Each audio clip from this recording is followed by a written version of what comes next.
Formula One has seen almost everything across 76 years of an epic sporting story. But today, after 1,151 championship races, we bring you something new. A teenager on pole position. At 19 years of age, Kimi Antonelli is the youngest Grand Prix pole sitter in Formula One history. He's the driver to beat at the 2026 Chinese Grand Prix. Good afternoon, everyone. This is our circuit for the contest today. 4 active aero zones to put the cars in a low drag configuration. 1 detection point for overtake mode, which is more prevalent than 7 days ago. They'll be on the soft, the medium, and the hard tyres. The C4, the C3, and the C2, to be exact, with the compounds.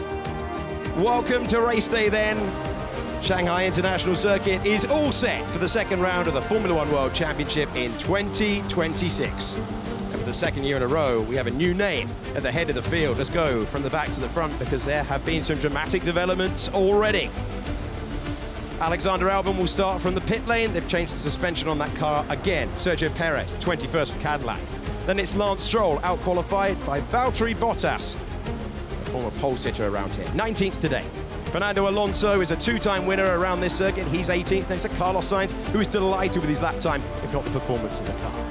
Gabriel Bortoleto is currently in the pit lane. He was due to start from 16th. Hydraulic issue for him. Arvid Lindblad in 15th. Then it's Liam Lawson. He got yellow flags on his quali run. Esteban Ocon is in 13th for Haas. Then it's Franco Colapinto next to Nico Hülkenberg. Hülkenberg missing out by thousandths of a second. To the top 10 with Oliver Behrman there once again and driving with real confidence. Isaac Hadjar slightly on the back foot compared to 7 days ago. Max Verstappen is in 8th position and Pierre Gasly has been hooked up all weekend. He goes from 7th, except there's an empty row in front of him because both Lando Norris and Oscar Piastri will begin this one, if they can begin this one, from the pit lane. Charles Leclerc is in 4th, Lewis Hamilton is in 3rd at a track where he's had so much success. And at the front of the field, George Russell's on the front row once again, but his first ever pole position in Formula One for the Grand Prix format. And after 18 years, it was a dramatic way to snatch the record from Sebastian Vettel. The youngest ever to take a Grand Prix pole is now Kimi Antonelli at 19 years, 202 days. The world champion team mired in the pit lane. Lando Norris never ever got out to the dummy grid. Oscar Piastri made it, but has been pushed back in the last with 6 minutes to go before the formation lap, whilst we were in the titles. So one of the threats for Mercedes has gone, but McLaren were half a second away. It has been, across the course of the season so far, Ferrari fighting at the start, Mercedes winning at the finish. Which Mercedes will it be, though? Kimi Antonelli, if he won today, would be the second youngest Grand Prix winner in the history of the championship. It began in 1950. In the commentary box, I'm Alex Shakes. Alongside me, Jolyon Palmer and David Coulthard, DC. McLaren having a really torrid time of it. Yeah, I think this is always going to be the worry when we're introducing new rules and regs, and you've got little gremlins in the system. We saw it with our second on the grid, George Russell, yesterday, where he stopped on track but was able to get the thing running again. So it looks, as we look down from our commentary box, that both McLarens will start from the pit lane. You could argue that helps avoid the potential issues at turn 3 and at the hairpin turn 6, but it does make it a long afternoon.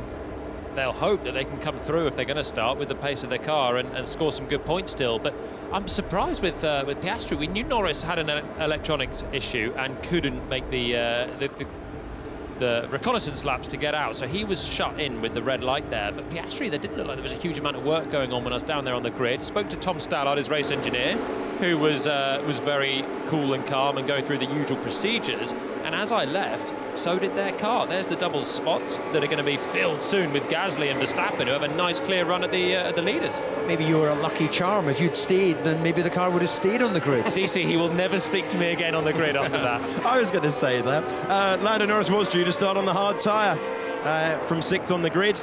Red Bull's going super aggressive on the soft to get that launch off the line, and they've got an empty road to aim at if you're Max Verstappen. And that's a shame as well, because I felt that's exactly what McLaren needed to do something different. They don't have the innate pace of the Ferraris and the Mercedes out front, so splitting the strategies was a good call. The hard tyre looked really good. Liam Lawson raced it to the points in yesterday's sprint, and a lot of those outside of the top 10 have opted for it.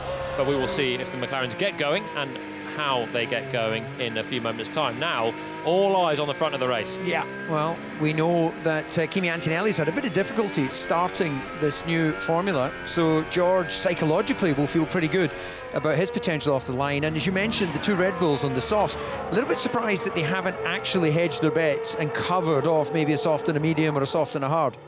Jolyon, the problem for Kimi Antonelli wasn't entirely his fault yesterday. The workload for the drivers on the formation lap is so high. You see Kimi now weaving hard to get the front temperatures up. It's not that warm again. And you're always fighting the trade-off of energy through the tyres and energy into the battery.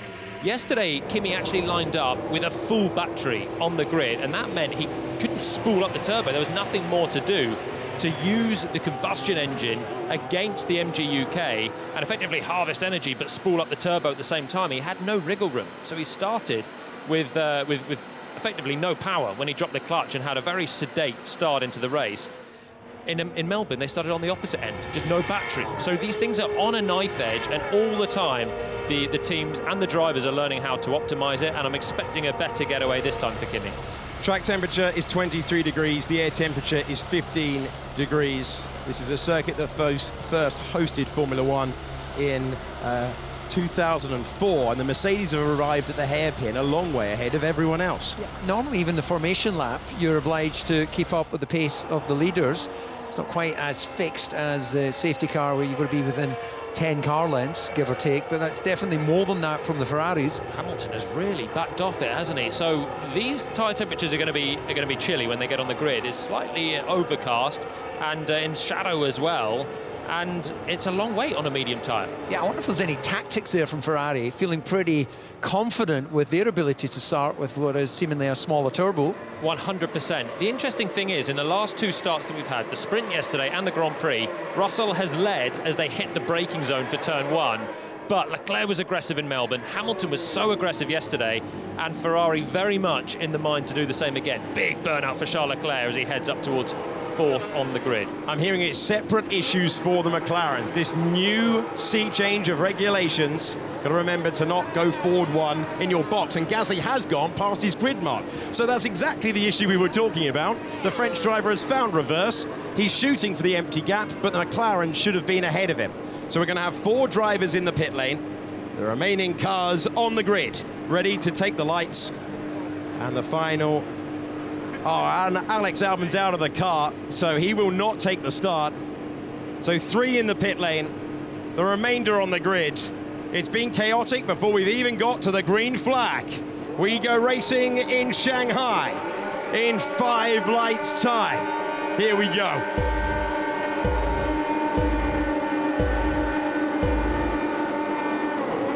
The Chinese Grand Prix is underway. Off the line we go with Antonelli trying to cover off Lewis Hamilton. The Mercedes are fighting each other. Do they open the door for Lewis Hamilton, who sweeps round and takes the lead? Ferrari 1, will it be Ferrari 2? Hamilton taking the lead, greeted by a huge roar. Antonelli squeezes Charles Leclerc all over the curb, and he's hanging on to second place. Crucial for his race. George Russell is down to fourth. It's Hamilton, Antonelli, Leclerc and Russell, the top four. Yeah, that is great news for the Ferrari fans, and it must give them so much confidence as we see that's Liam Lawson of Lindblad off the road in the racing board, chops across his teammate. They are scrapping ahead. Gasly, Behrman, Hadjar, Colapinto. Lindblad was off the road. He chops on and rejoins ahead Liam Lawson. Ollie Behrman had an absolute rocket start as well. Ferrari power unit in the back of his Haas. Gasly managed to repass him down towards turn 6, and Hadjar's just behind. So where is Max Verstappen? He's way down the order. It's happened again. 6 positions lost for Max Verstappen, and that is bold stuff. Not completed on the road, but real statement of intent for Oliver Behrman, who will surely have to give the place back to Isaac Hadjar, and he immediately spins. Dramatic moment off the road, having to take evasive action. Oliver Behrman, Colapinto up to P6, Lindblad now in 7th, Lawson in 8th. The yellow flag is waving as they rejoin. The Alpine versus the Racing Bulls. Look into the inside. Oh, you don't need to be that brave, Liam Lawson, and he realised it. Lindblad going deep, Gasly going deep. What's the traction for Liam Lawson like? Enough to move up to 7th. Once again on the opening lap, it's wild, and it's Lewis Hamilton with the lead. I think they forgot this 56 racing laps. It's like they think it's one lap, and yes, no question that Hadjar will need to come in and take away those flat-spotted tyres. Move to the inside, further back in the pack, only one Williams in the race. It's Carlos Sainz going to the inside of Fernando Alonso. Alonso 11th, climbed 7 positions. That was cars everywhere you looked. Hamilton getting another glorious launch. We go on board with Antonelli trying to reclaim the lead. He lost in the opening meters, looked like a piece of debris being flicked up from the Ferrari into the path of Antonelli. So Antonelli was so busy, focused on keeping George Russell behind, wasn't he, off the line? The two Mercedes went to the right-hand side, covered the white line on the inside and opened the door for the Ferraris to sweep round. Crucial that Antonelli kept Leclerc at bay. Leclerc was desperate to shove one down the inside at turn 3, was right over the curbs, but that means that it is a Mercedes attacking the Ferrari for the race lead, and there's no games Ferrari can play just yet. The contenders for victory, Hamilton, Antonelli, Leclerc and Russell. At the bottom of your page, the bottom 4, none of them in the pit lane took the start. They're all out of the Chinese Grand Prix. Piastri, Norris, Bortoleto and Albon now out front. Can Hamilton fight back? Because Antonelli's got it done before we're anywhere near the braking zone. Kimi Antonelli back to the lead. Well, he's wanting to get some clean air. Hamilton will have the advantage, of course, launching onto this lap of being able to deploy a bit more energy. So where we see these sort of early cat and mouse that we saw in the sprint. Leclerc with Russell right behind him as well. Russell trying to get the move done. Russell to the inside of turn number 1. And the British driver, the championship leader, takes P3. The cars still visually look fast as they enter turn 1, considering that they've got 80 kilos of fuel on board. You know, the body language is still saying, I'm light, I'm racy. They're really quick, DC. Let's not forget it. They're Formula 1 cars, sure, but in Melbourne they were a few seconds away from what they were last year, this new generation. This year they're 1 second away from what they did. So they're slower in various areas, but they're quicker in some. And the approach to turn 1, they're getting a load of deployment at the start of the lap. And it is a fast approach. It's bumpy through there. You're braking and turning. And the short wheelbase, they look lively, don't they? All the drivers fighting the wheel as they come through there. Plenty of overtakes as well. Russell with an important one. Okay, Hamilton was a second away. Overtake mode is enabled. Hamilton has a greater ability to recharge the battery. He has more energy to deploy from it as well. Max Verstappen had dropped down to 14th position. He is cutting his way through the field at will right now. He's back to P10 after another difficult launch off the line. That has been consistent for him in both sprint and Grand Prix. Big lap this in the destiny of the Winners' Trophy today, because Antonelli has got outside of a second. So how quickly, if Mercedes are the dominant car, can Russell get past his old teammate? He's got Leclerc still just behind him. And Antonelli, you feel like he's got to make the break right now and clear away from second place. Obviously Lewis Hamilton, but surely soon George Russell, who will be his greater threat for a Grand Prix win today. Here we go. Oh, that is not a contest. That is George Russell disappearing up to second place. Mercedes 1-2. We talked about the time it would take him to get by. Didn't last very long. Yeah, well, now would be a good time to see where he is in his state of charge. He would have been active on the overtake button, and he's just gone full beans, hasn't he, to make so easy overtaking Lewis Hamilton. Yeah, I feel like Mercedes have been playing down their advantage for a while, and watching this, I feel like they're now realising the race is with each other.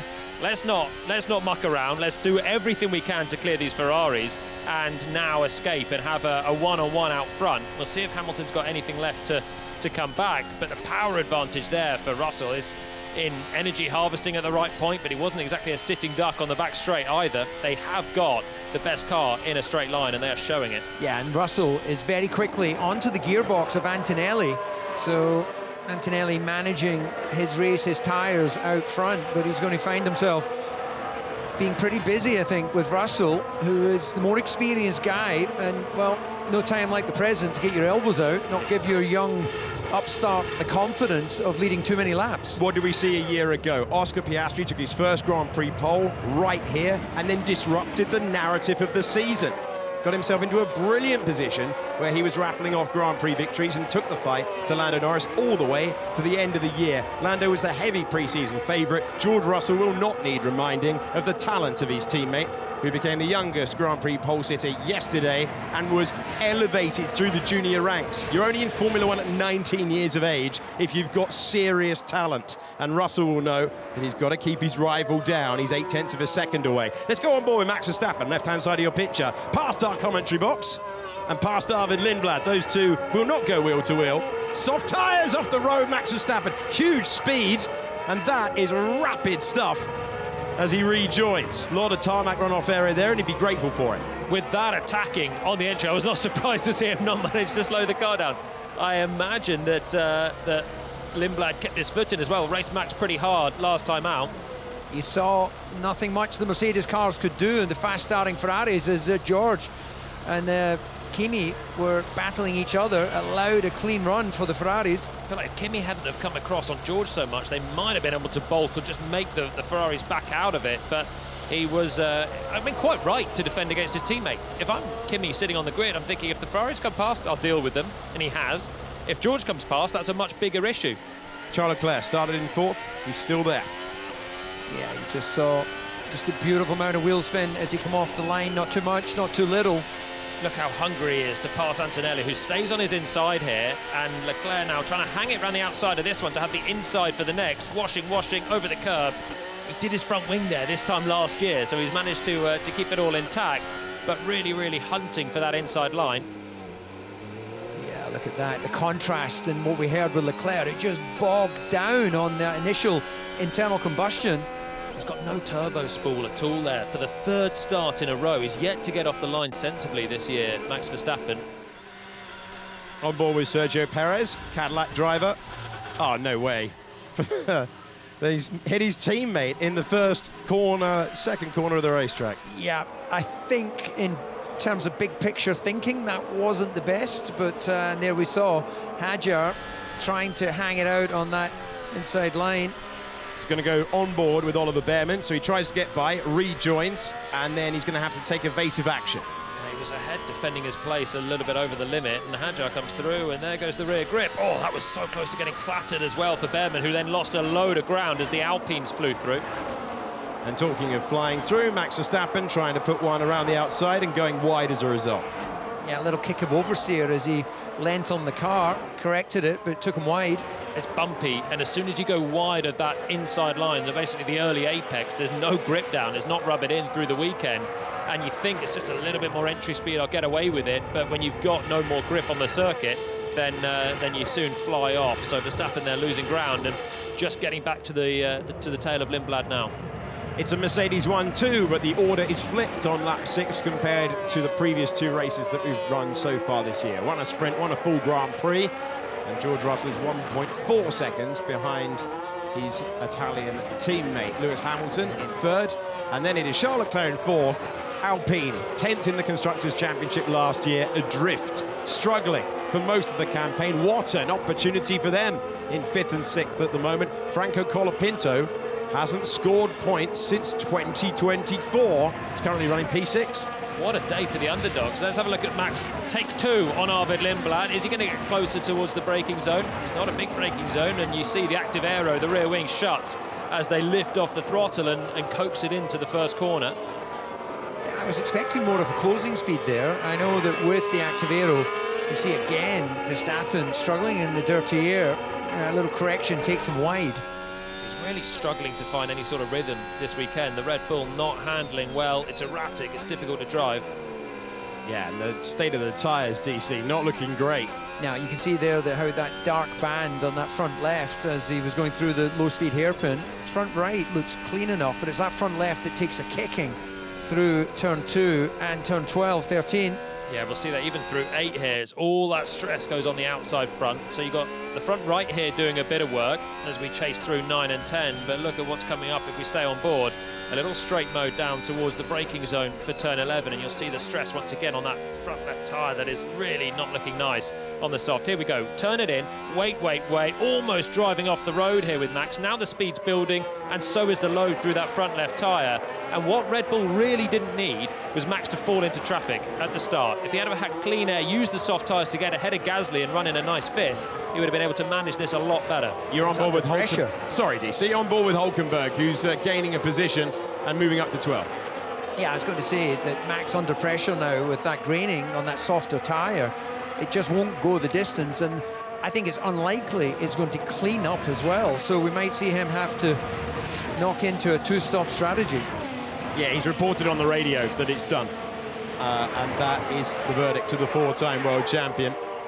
Lewis Hamilton is reporting issues with energy deployment, and Charles Leclerc is within 1 second of him using overtake mode on this lap.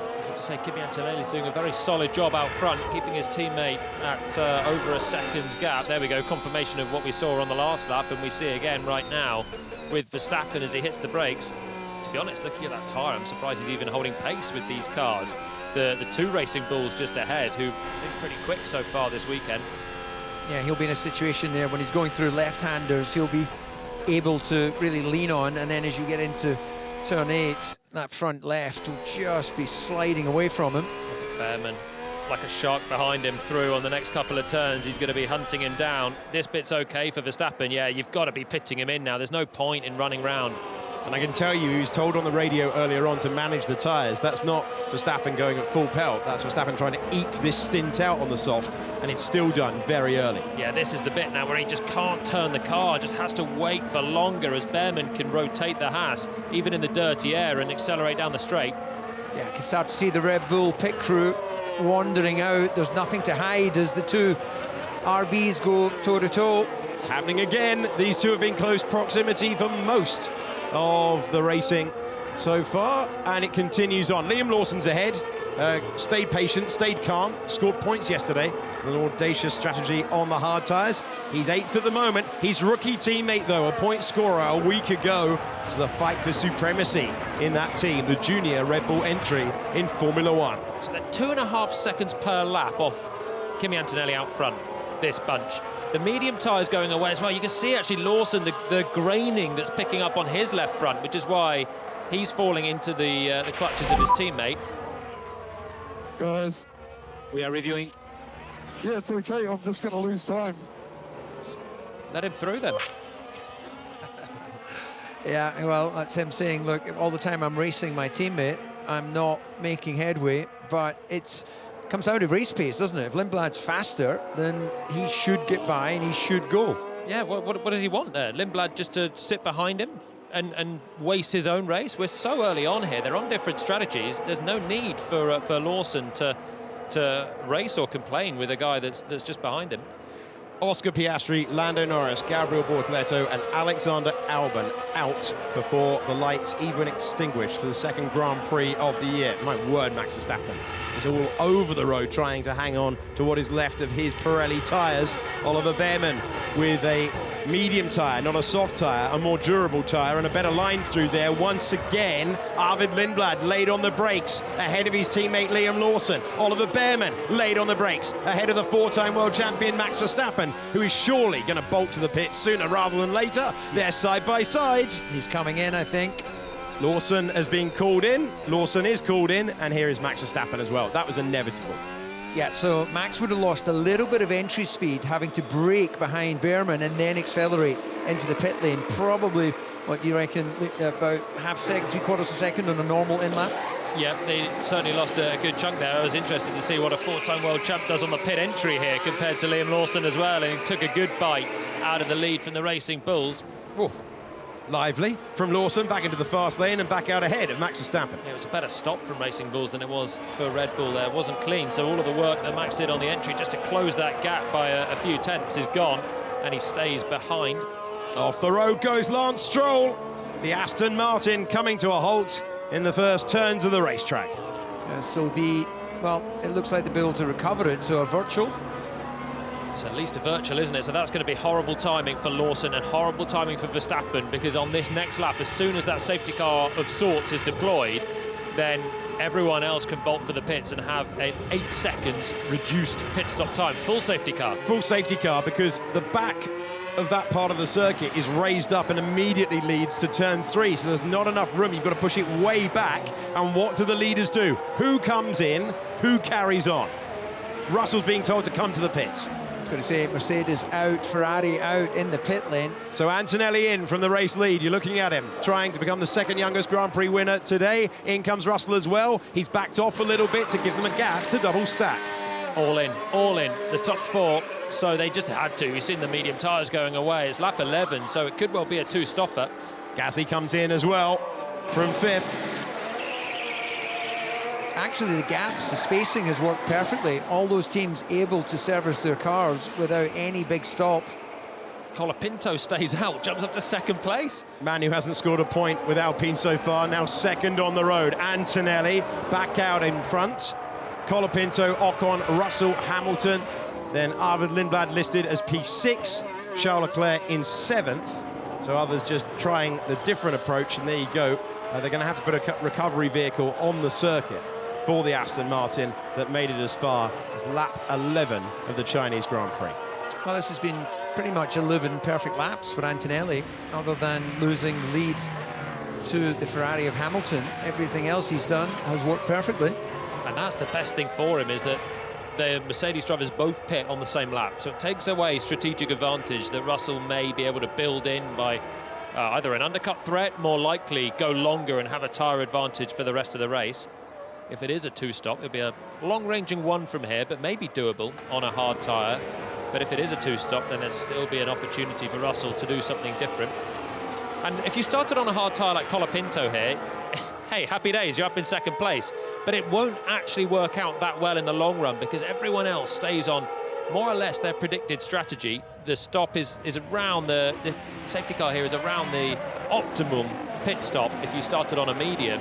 And obviously they've had that for free now, so Colapinto will fall back and still have to make a pit stop. He was running about 3/4 tenths slower than his teammate Gasly, so that could be a little bit the offset in tyres.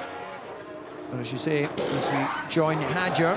So Hadjar back in once again, and another difficult moment in the Grand Prix. Slow stop for him, 5.7 seconds.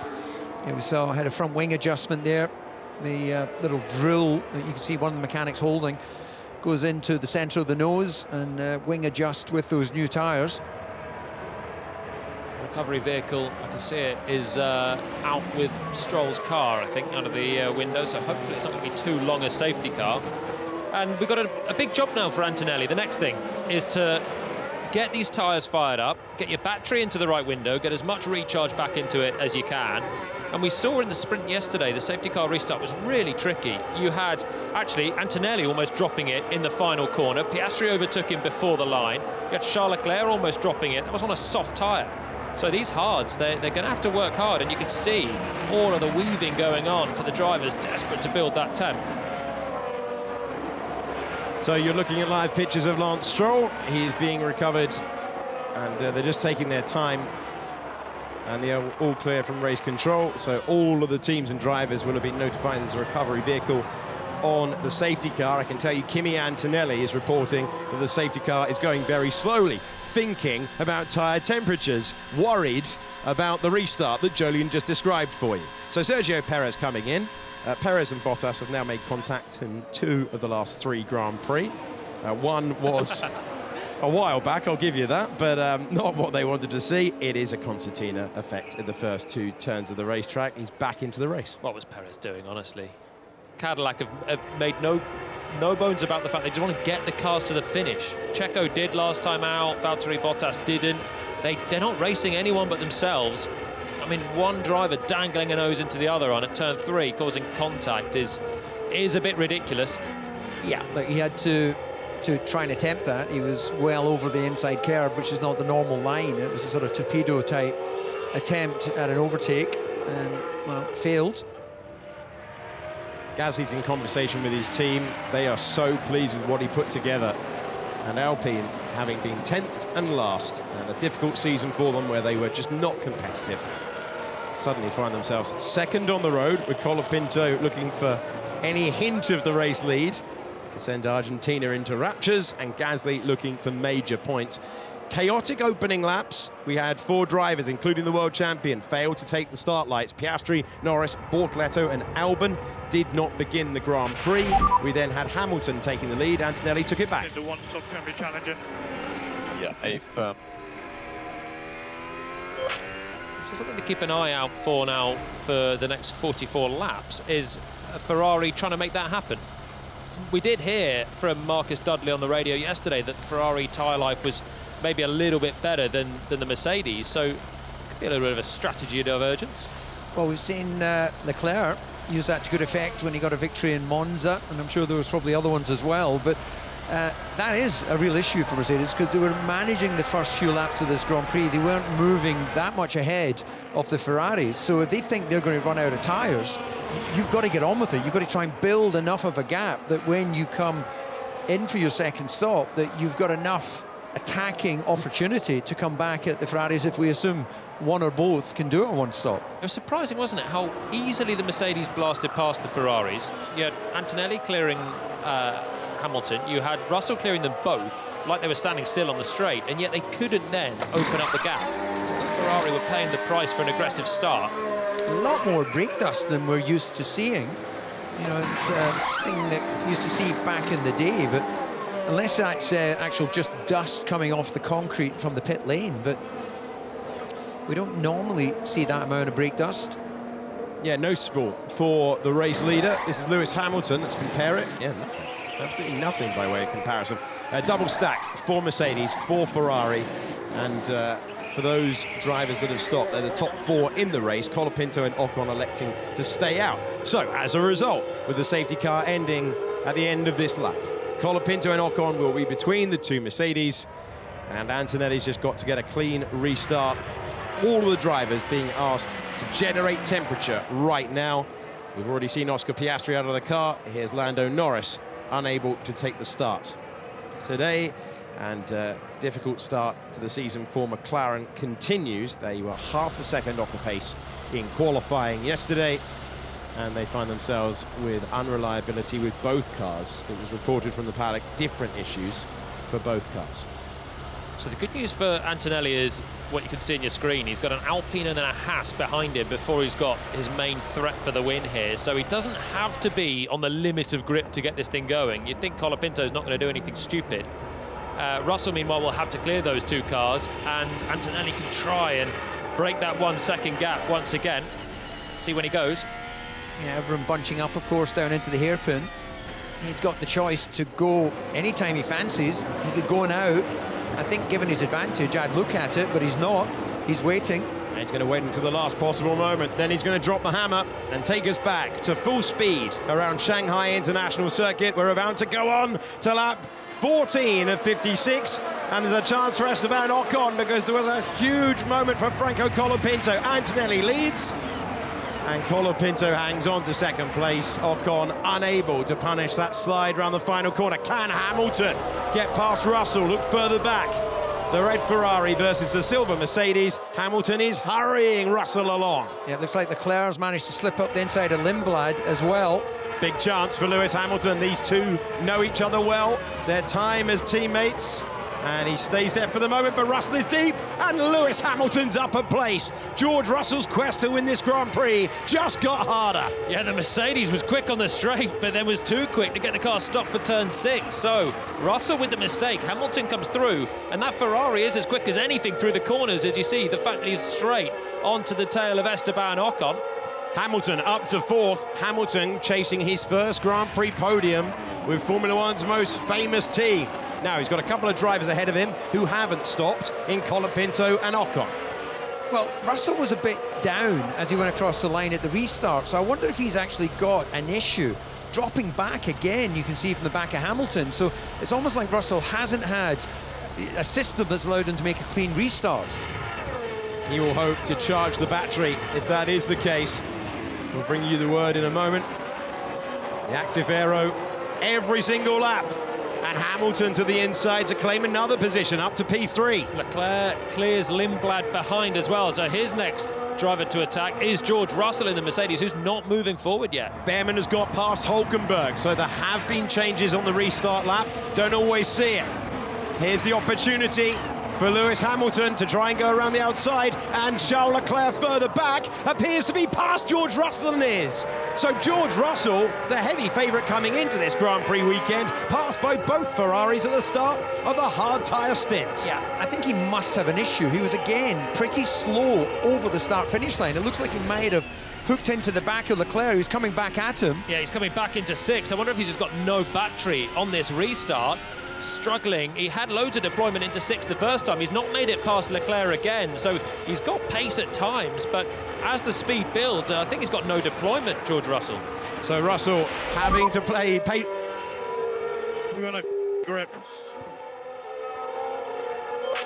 Sometimes Formula One is complex, sometimes it's simple, and George Russell telling us what's going on. Lewis Hamilton's through, up to second place. Now, if one Mercedes is struggling with the grip, what's happening to the 19-year-old out front? Hamilton knows how to win around here. Won the sprint last year for Ferrari, won 6 times the Chinese Grand Prix. Can he now take the lead like he did yesterday? That's the aim.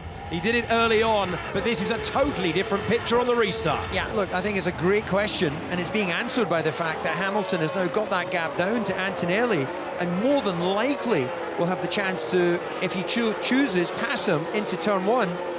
Very, very tight between Lindblad and Behrman. Hulkenberg trying to take advantage. Lindblad in 7th at the moment. Difficult to know where to look. Half a second between the top 2 in the Grand Prix. Across the line, Antonelli under sizable pressure. Charles Leclerc trying to make the move up to 3rd.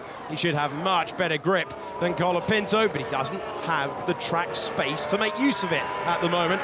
And the driver from Argentina is remaining in 3rd until it's the traction zone and Charles Leclerc gets through. So through goes the Ferrari. Can Leclerc make it a 3-car battle to win the race? Ferraris are firing these tyres up. Russell finally makes headway and surprises Ocon with a move down the inside at turn 6. So maybe they are now just getting these hard tyres into the right window, but Hamilton was a lot quicker than Antonelli on the last lap, 1.2 seconds clearing a car as well. So fastest lap of the race for Lewis Hamilton, and I think he's going to have a go at the race lead in a minute. Lewis Hamilton hasn't won a Grand Prix since Belgium in 2024. Kimi Antonelli will be looking in the mirrors, 0.8 of a second between Mercedes and Ferrari, and Lewis Hamilton is closing in. Yeah, Hamilton, this just sort of takes us back a couple of years, doesn't it? He seems to have settled now. Kimi seems to have got, as you mentioned, the tyres into a window that he's now managing the race again. But if they're concerned that they're not going to be able to get them to the end, then they're going to be under pressure. George Russell looking for the move to the inside, gets it done. So he moves up to 4th position. Oliver Behrman claiming 7th into the braking zone. Pierre Gasly getting past Hulkenberg into turn 14. Behrman's having another rip-roaring race, by the way. He's made a pit stop. He's cleared Gasly, who's also made a pit stop, so that's a net 5th when everyone else pits. Here we go with Hamilton. You can see the speed attacking into the first corner, hugging the apex all the way. Antonelli tried to make a break for it, DC. Fastest lap of the race, but crucially, Hamilton staying within the second, still has overtake mode. Yeah, I think what was interesting, just watching Hamilton in 1 into 2, very smooth on the wheel, not having to fight it. There's a confidence there and a predictability to the car that we maybe didn't see in qualifying. This is the section the Ferraris are strong, through the middle sector. Mercedes were harvesting a lot of energy through qualifying, through that turn 7. They were then having to slow down in towards turn 11, this one coming up, and Ferrari weren't doing that. They were a bit more aggressive. It gives Mercedes a little bit more juice on the straights to have the advantage, but Hamilton now in the wheel tracks. Let's not forget, he'll have a slipstream as well as all the energy stuff in the back of the cars. So he's going to have a good chance here. Antonelli's probably done enough through that middle sector to keep him at bay, has he? There's an illuminated LED panel around the 13th turn of the racetrack for slippery surface flag. So they're being told, you can just see it for Gasly on the left-hand side of your picture. There you go. That's just warning them, slippery surface on the racetrack. There's probably a bit of debris that's come off someone somewhere, but I haven't picked it up. It is pretty grey out there, but I don't think there's any chance of rain forecast. Gasly gets another place. So those who have stopped making their way by, but a flurry of overtaking moves. And now Antonelli has made the break for it, not enough again. 0.8 of a second. Hamilton will close in with that overtaking mode. And lap 18 of 56, we've got a yellow flag. We've got Max Verstappen moving up to P9. Not obvious why we've got the yellow flag at the moment. Verstappen coming back through the field. Pierre Gasly is the next car ahead of him. Behrman will surely be waved by up against Esteban Ocon because there's 10 laps between those two when it comes to tyre life. Presumably someone is picking up a bit of debris from somewhere. Either that or race control just heard George Russell saying there was no grip and thought if the Mercedes hasn't got grip, we better let everyone know. The marshal has recovered the debris and the yellow flag is removed from the circuit. So Colapinto and Ocon fighting on old tyres here, 5th and 6th. More power, mate. We own it. Well, race driver, it was a common request throughout the history of motor racing. You always want more power. Just looking at the splits, well, George Russell, who dropped back there, has managed to pull half a second or so to Antonelli. So he's still running in 4th, but not out of this Grand Prix by any stretch. But a couple of fast Ferraris in the way of him, and a dream of back-to-back victories. Plenty of overtaking going on into the braking zone of 14. There's the example of it, Behrman versus Gasly. So Behrman in 7th, Gasly having a superb weekend, and it's Haas versus Alpine, Haas versus Alpine. Colapinto hanging on to 5th, Ocon hanging on to 6th, but Behrman and Gasly are going to be the ones moving past in a few moments. Colapinto going on the defensive. Ocon does not have the speed to go by. Alpine at the start of the season switching from their own power unit to Mercedes power. So these two haven't pitted for new tyres. The 3 behind have. That includes Max Verstappen, who had the pit stop before the safety car, but has taken advantage of others staying out on old tyres. Here we go with Ocon. Got to be thinking to the inside, but Colapinto saw it coming, covers it off, and they're line astern, or they were, because Max Verstappen's got past Pierre Gasly, and he's up to 8th place. Gives Behrman a little bit of breathing space to Gasly, who's more his fight. Oh, we're going to get a move in 7. That never happens, and it still won't happen. Ocon tries to get by, and Colapinto's got his elbows out. He has indeed, but I'm just trying to figure out to what end, because all the time he's weaving, running offline, he's slowing down his total race time. He's dead meat in a minute, surely. The active aero shuts, they hit the brakes for turn 11, a sweep through, and then we're going to have the long straight. He's now got 2 Haas cars right on his gearbox. George Russell has recovered. He's 0.7 of a second behind Charles Leclerc, top 4 in their own race at the moment. Colapinto, Ocon, Behrman and Gasly is how they begin things. That's not how they're going to end things when it comes down to the end of this super long back straight. Oh, it's very, very close around the outside. Esteban Ocon trying to get through. Behrman trying to get by. Max Verstappen's the driver we're on board with. Currently in 9th. Gasly's ahead. Colapinto hangs on to 5th position, but now it's Behrman ahead of Ocon. That's Gasly repassing Max Verstappen as well. So what we're seeing is energy yo-yo racing. Someone depletes, then they're vulnerable. And now we've got Gasly coming through again. No. Gasly and Ocon were banging wheels 1 week ago. They're threatening to do the same, and Verstappen now has the inside line up against his old teammate, hip and shoulder, up to P8. Yeah, just looking at how much time this is costing Colapinto, it's giving us some great entertainment, but his last lap there, 39.5. When you compare that with our race leader, 36.8. So, yeah, look, it's great entertainment, but he's going to end up having to take his tyres at a certain point, and he's got a chance of dropping into more traffic later in the Grand Prix. It's like a Formula 3 race. Absolutely manic between Colapinto, Behrman, Ocon, Verstappen and Gasly. Verstappen is up to P8. The progress there was Behrman, who's in 6th, and he does have the tyre advantage to shortly clear Colapinto. Last year, Haas finished 5th in this Grand Prix with Esteban Ocon. Behrman hoping to do so today and continue his run of point-scoring finishes. Yeah, so on the last lap, I thought Colapinto was going to be stuffed here, but it looked like Ocon had used so much on the lap that he had nothing more to deploy. Let's see if Behrman's going to get a better shot, as we see, more importantly, George Russell now lining up Charles Leclerc at the hairpin. Yeah, George has to take a bit more out of his tyres at this stage to try and cycle through the Ferraris in front. That's Behrman trying to get by, having to be wary of the late braking move. We saw 1 year ago, Oliver Behrman loves the up and under. Can he do it again? And Colapinto just refuses to yield for the battle for 5th position to the battle for 3rd. You're on board with George Russell staring at the back of the podium. Podium currently occupied by Charles Leclerc. Well, the whole country will be loving it, the Argentinian, and I think Flavio Briatore will be loving it as well. Just in about 5 cars all in one, head into the first corner out the window. Glued together, or so it appears. Okay, Russell seems to be back in a happier place with this Mercedes, with the grip level back up to high, with the full deployment available. And then it's about getting a clean move like we saw for him earlier on. That's the aim. No need to go 50-50. Behrman is still behind Colapinto. These top 4 are just all together. You can see managing it well out front. Antonelli, his dream has got to be that they're all on the same strategy, because if he does end up running his tyres and having to make another stop, then if you're Ferrari, you're going to roll the dice with at least one of them, surely.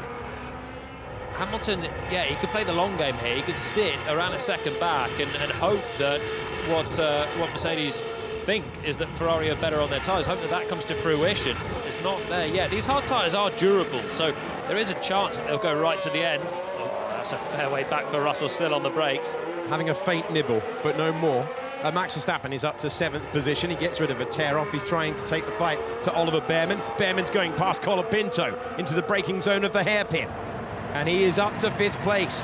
Haas looking at back-to-back 5th places in the Chinese Grand Prix 2025 and 2026. Behrman is in 5th. Colapinto down to 6th. And now Verstappen on the hard tyre. A bad start for Verstappen, dropping him down to 14th position. He's trying to recover those positions. We've had a safety car. The majority of the field coming in, but Colapinto did not. Hulkenberg has just cleared Pierre Gasly. So Gasly has got a car underneath him, but he's been shuffled backwards in this stint. Hadjar's got past Sainz. Hulkenberg's got past Gasly. Let's go to the front of the field. 1.5 seconds between Antonelli and Lewis Hamilton. Just the 21 years between those two, by the way. And let's go back to the melee at turn 1. This is what I saw out the window, I think. It could have been any one of these laps. I think the one I saw was Max in the fight as well. But so this is, we're going to see Gasly down to turn 6. This is 1, 2 and 3 moving under braking. Under investigation. He has now been passed by not only Max but a couple of others. Yeah, that wasn't fair. 1 year of the... I'm sorry, that wasn't fair. Copy that, mate. We've reported it. Look, I think that's racing.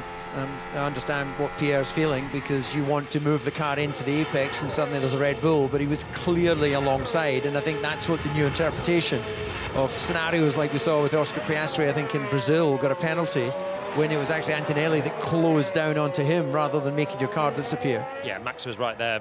Wheel banging means that the car on the inside has basically done enough at that point. There was a little bit more space for Pierre to go as well. So a hopeful whinge from Gasly, but he's now dropping away from Verstappen and the mad scrap for 5th place. I like that, a hopeful whinge. It's quite a bit of the commentary sometimes, isn't it? Let's be honest. 23 of 56. Kimi Antonelli's the race leader by 1.7 seconds. And as it stands, long way to go.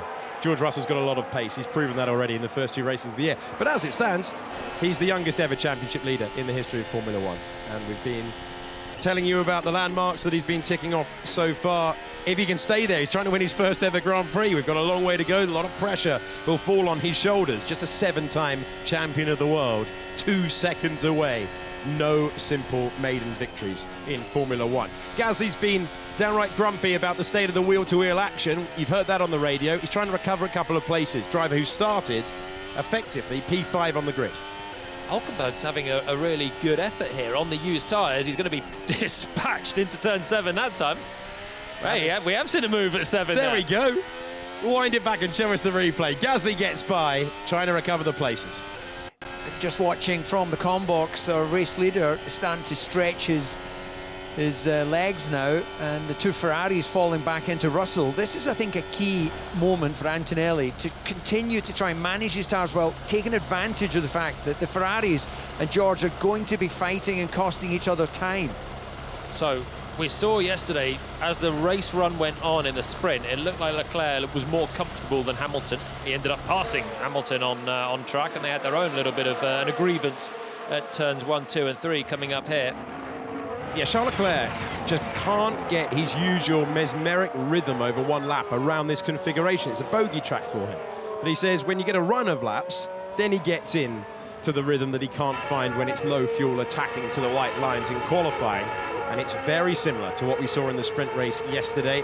Lap 24 of 56. Remember, we had a couple of laps neutralised by the safety car. Left-hand side of your screen, Colapinto versus Ocon. Neither driver has stopped. Verstappen is up to 6th. Behrman is in P5. That's going to be a really interesting battle. Yeah, well, right now, if you're Ferrari, if you think that you can do 1 stop and you think that Leclerc is now getting a bit more comfortable, you would actually get them to swap positions and see if Leclerc can take that pace into Antonelli, and if he doesn't manage to do anything with it, they can always swap back. But right now, we've got a situation that even with this overtake mode and the active area on the straights, meaning there's maybe a bit less slipstream, you're still going to lose downforce. And you see the movement of Leclerc's car. running in the dirty wake of Hamilton ahead. Conversely, it makes life harder for Russell to pass because Leclerc is capable of harvesting more energy. He's got the overtake mode, and that'll mean he's deploying more, which we're seeing right now, getting closer. Whoa, that's laid on the brakes, and second position for Charles Leclerc, who gets past Lewis Hamilton and moves up to P2. Can Russell take advantage? Running out of roads? Again, thinking about the bigger championship picture. Does not need to risk one at turn 16. Perfect for Antonelli. Not just all this battling is allowing him to comfortably open the gap without having to take more energy out of his tyres. Hamilton trying to come back, very brave. How's the grip out there? Oh, it's close between the Ferraris for the second day in a row, and Charles Leclerc hangs on to it. Yeah, I'm going to say great to see, but slightly pointless in the bigger picture of this Grand Prix. It's going to open the door for Russell here, who almost hits the back. So much speed. He's on the outside, wants to be on the inside. Can Hamilton slow it down? Russell trying to use the grip. He's still in P4. The Mercedes straight line speed is so good, the traction is so good. I think he just caught himself out with how quickly he launched to the back of the Ferrari. Here he's harvesting as Hamilton slides his way through 7. That'll hurt the tyres, being stuck so close to his teammate now. When you see the red light blinking at the back, that means the car is harvesting, is recharging the battery. That's what it's showing. And still, it's Leclerc, Hamilton and Russell. Antonelli now 4.2 seconds, as you say, DC. He's trying to scamper clear of this and let them scrap amongst themselves. Yeah, look, he's got a lot of clear air behind him. And, well, Russell too far back, I think, to try anything on Hamilton, who's getting the run onto the back of Leclerc into the braking at turn 14. It's a great move from Leclerc on the last lap. Hamilton doesn't fancy the lunge back on his teammate this time around. It was old school, wasn't it? He had to actually do it on the brakes, not clean past with a nice bit of extra energy from the battery there. Leclerc having to work it, no lock up, then looking in the mirrors thinking where on earth are they going to come into the final corner or turn 1, and he holds on again, but the pace is reversed. It almost feels that the battle we're seeing between two Ferrari cars is they've resigned themselves to the fact we're not fighting for the victory. We're fighting for team honour here. Which one is first? Otherwise, you wouldn't give away that amount of time at this stage of the Grand Prix. Hamilton's always going to be thinking about honour in that case, isn't he? He's running second.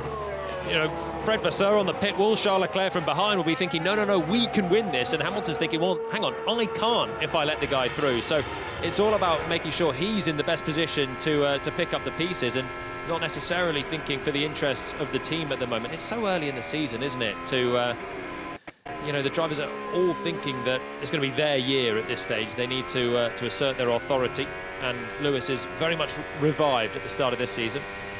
Antonelli a full second quicker last time around, so this is just a sweet moment for the young Italian as he continues to open that gap up.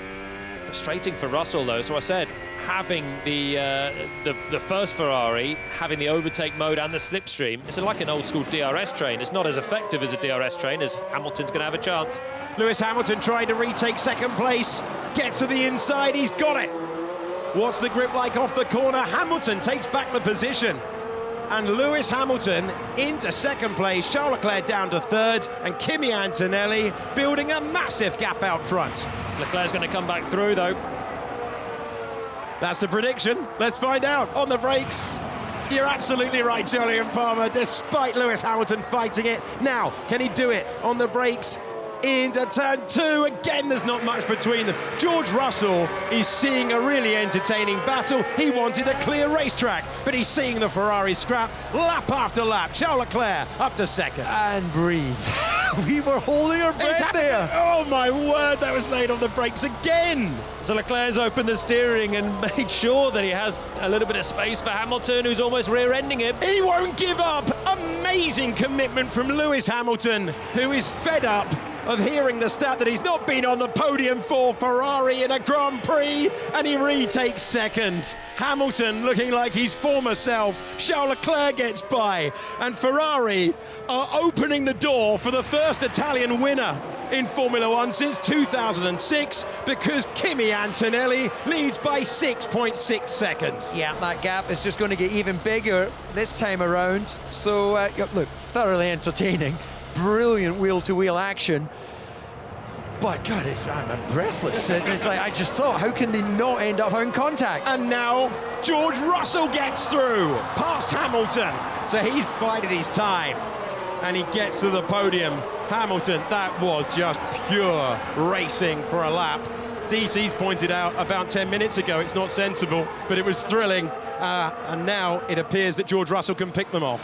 Yeah, the Ferraris have been huffing and puffing. They're nearly as out of breath as DC in the commentary box. I thought Russell was going to come past them both on the back straight there, but Leclerc stays in second place. They've lost that truck and trailer.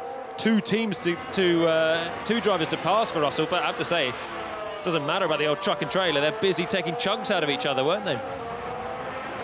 Oh, big moment for Arvid Lindblad. The 18-year-old British driver who scored points on debut last time around, facing the wrong way at the hairpin. Do we think that was with Lawson? Because they were running, the two of them, side by side for a large part of the race, while our attention went on the battle with the Ferraris. So we'll wait for the replay. No obvious sign of damage. He now finds himself in 14th position. Okay, Arvid Lindblad spun on his own yesterday, heading to the hairpin. Turn 14.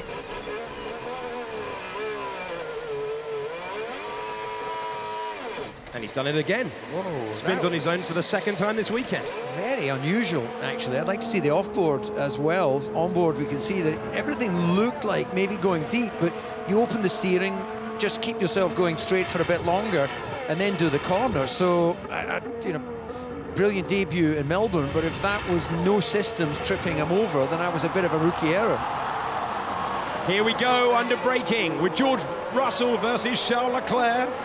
And no way by. The crowd either side of that hairpin loving the entertainment they've been treated to. But George Russell, this is just like we saw before a week ago. Really good start for the Ferraris, able to scrap, but you move into the second half of the race and Mercedes look like they're checking out. That's late on the brakes for Esteban Ocon. Can he hang on to it? He can. 7th position for the Haas driver. See, batteries at 0 as the two drivers, second and third, came across the line. You can recharge them very quickly as soon as you hit the brakes and go part throttle through the corners, but they are giving it everything into the hairpin. Russell getting closer. They're just fast in all the right places. He knows he's got great core pace in the Mercedes, but he can't get by. Ocon was very brave into the turn 14 hairpin, but he's been passed by both Alpines, and that includes Gasly, who's got a tyre advantage. And Gasly has had to try very, very hard to fight his way back past Hulkenberg and Ocon and his teammate, and he's now P7. That Ferrari battle was one of the all-time dices, wasn't it? Well, Hamilton just refused to yield. Amazing. It's Arnaud Villeneuve from Dijon back in the day. A lap of side-by-side. Which one's which? Well, we're talking about supremacy at Ferrari. That is a fine driver to be compared to. Lewis Hamilton, 7-time champion of the world. Charles Leclerc handed the largest Ferrari contract in team history. But Ferrari have been battling. George Russell's moving ahead. It's a Mercedes 1-2 for all the entertainment. And the new question of the Chinese Grand Prix is, can he catch his teenage teammate? Well, can he hold on to that position, first of all, as he has a bit of a tank slapper onto the curb, and he's done enough to maintain that down into turn 1. Yeah, so it's so important when you make the move at the hairpin that you've got something left to not be repassed in towards turn 1. Whoa, power slide there. On it, really on it. Turn 1's been difficult for the drivers all the time. There's been a bit of a wind pushing them in there. You lose downforce, and it's bumpy and a really fast approach. And yeah, Russell having to catch the rear of the car. Yeah, look, he needs to try and break from Leclerc, who's hanging in there close enough to have another nibble later in the lap, because now if Russell maintains that place, we're going to see the battle of the Mercedes teammates. Can he eke his way back and reduce that gap to Antonelli? Leclerc stays close though through the middle sector where the Ferrari car is good. Is he going to be close enough, and has he got anything left in the battery to have a crack back at George Russell this time around? Esteban Ocon finally making his stop. Those at the front deciding whether to go for a 1-stop or a 2-stop could yet turn this side-by-side action into a strategic battle. They'll be looking at the gaps behind. Antonelli has 7.9 seconds over his teammate, a long way into this race, as Hamilton is staring at the back of Charles Leclerc, and the Ferraris able to fight but not able to go the distance so far in Formula 1 2026. Yeah, so it'll be a full lap that Leclerc waits now behind Russell. That'll give George the chance to harvest some energy and rebuild his battery stock, to now go and try and forget about the two Ferraris behind, let them squabble over a podium fight. He's all about claiming his 100% victory record in 2026. So Antonelli will be made aware of the fact it's now Russell behind him. That lap-for-lap comparison was Antonelli 3/10 quicker than Russell, so he must be out front thinking, I thought winning Grand Prix was difficult. This has been quite easy. You'd have to think Russell must have taken so much out of his tyres as well, sliding around behind the two Ferraris, watching them have the most almighty brawl. But you're in the dirty air for so long, you're trying to clear them as well, which he's now done. You'd have to think if they were...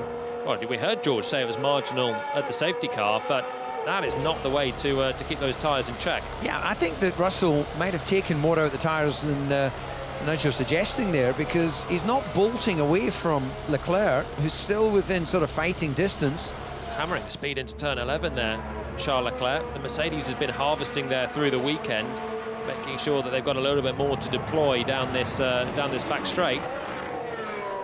Well, that battle between the Ferraris might be Kimi Antonelli's favourite in motor racing, because it allowed him to scamper clear. The gap is static at 8 seconds, but crucially, George Russell taking his time to get through the Ferrari cars, not able to drop them either at this stage.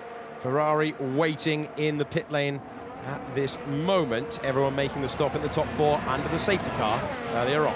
Colapinto, as to be said, is doing first of the non-stoppers, is pretty much matching Gasly on lap time, who's just in front of him. I don't know if Gasly had an issue on that particular lap, but it's certainly looking very strong for him to get away with a one stop.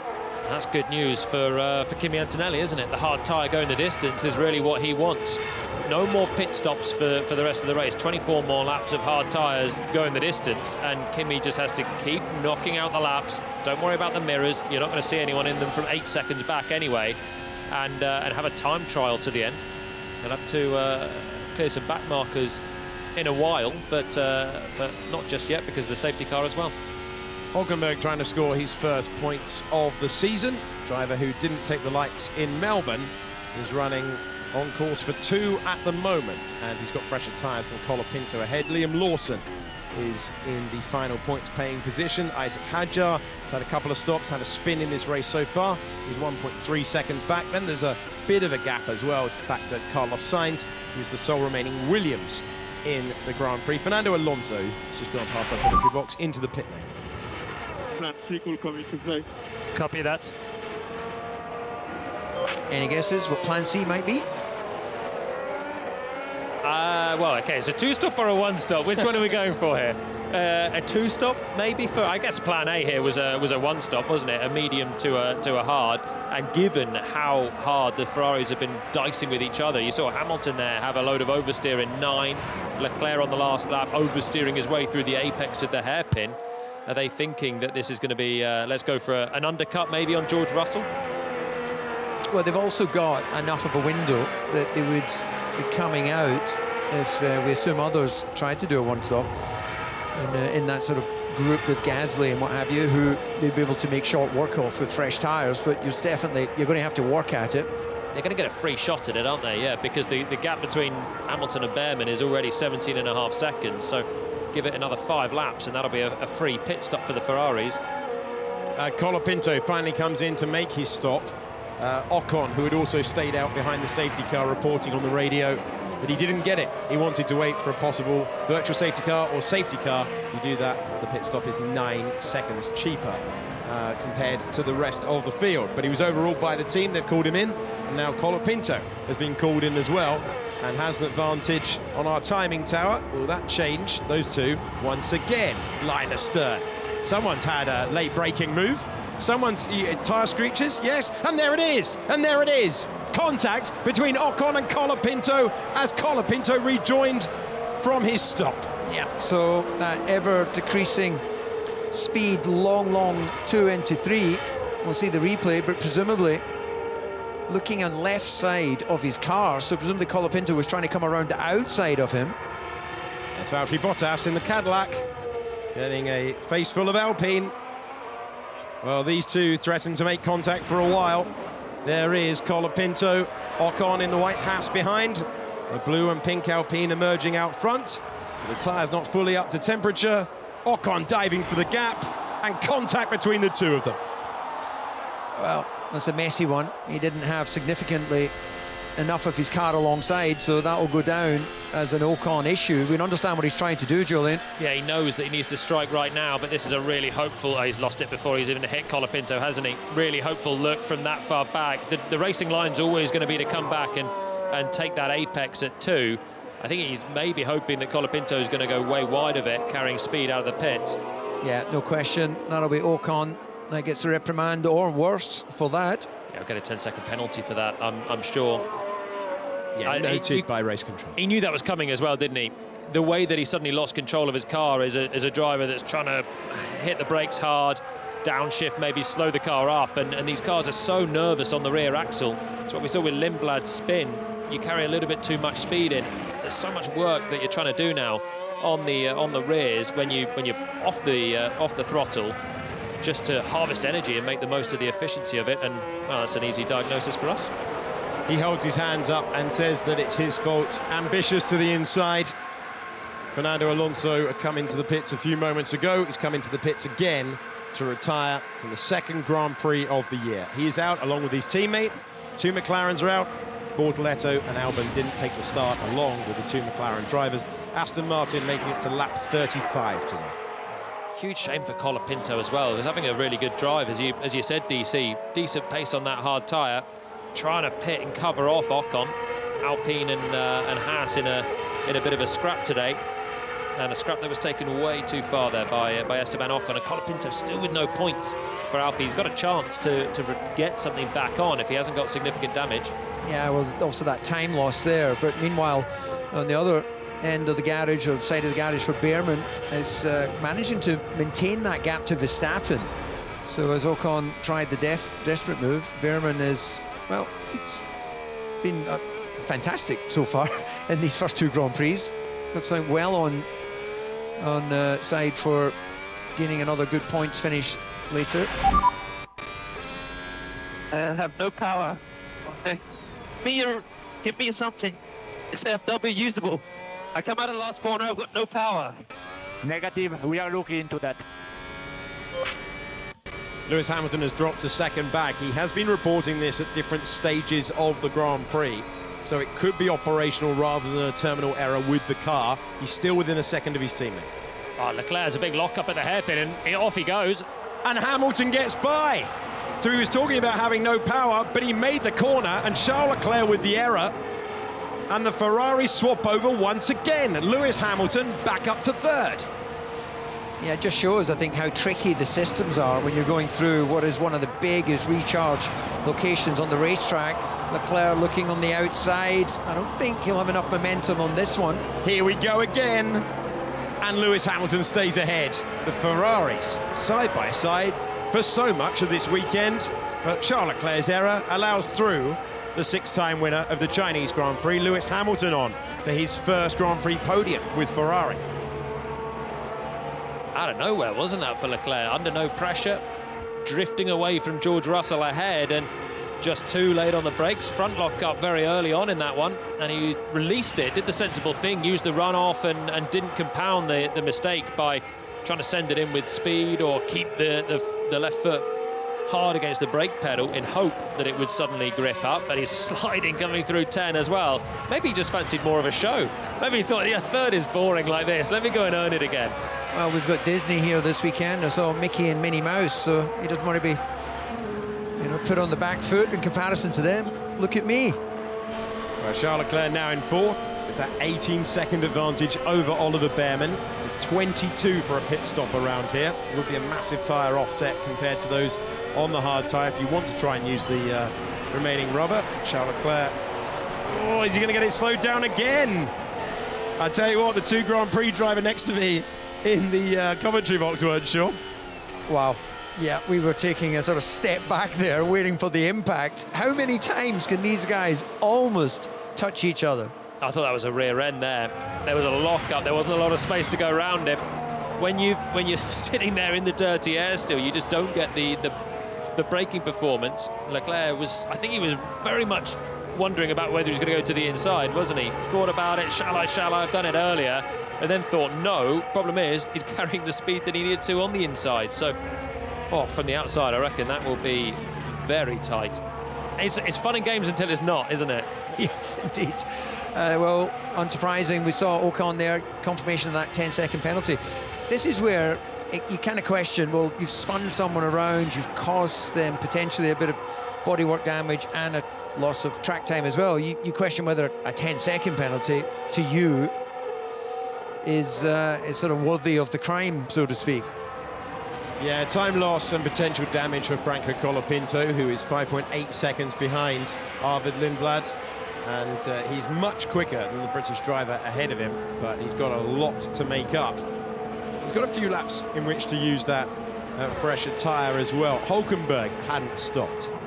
Again, stayed out behind the safety car. He's finally come in for medium tyres. Now running at the back of the pack. He'll clear the Cadillacs fairly quickly. They're just trying to learn Formula One. Only their second Grand Prix. Had a sprint race earlier this weekend as well.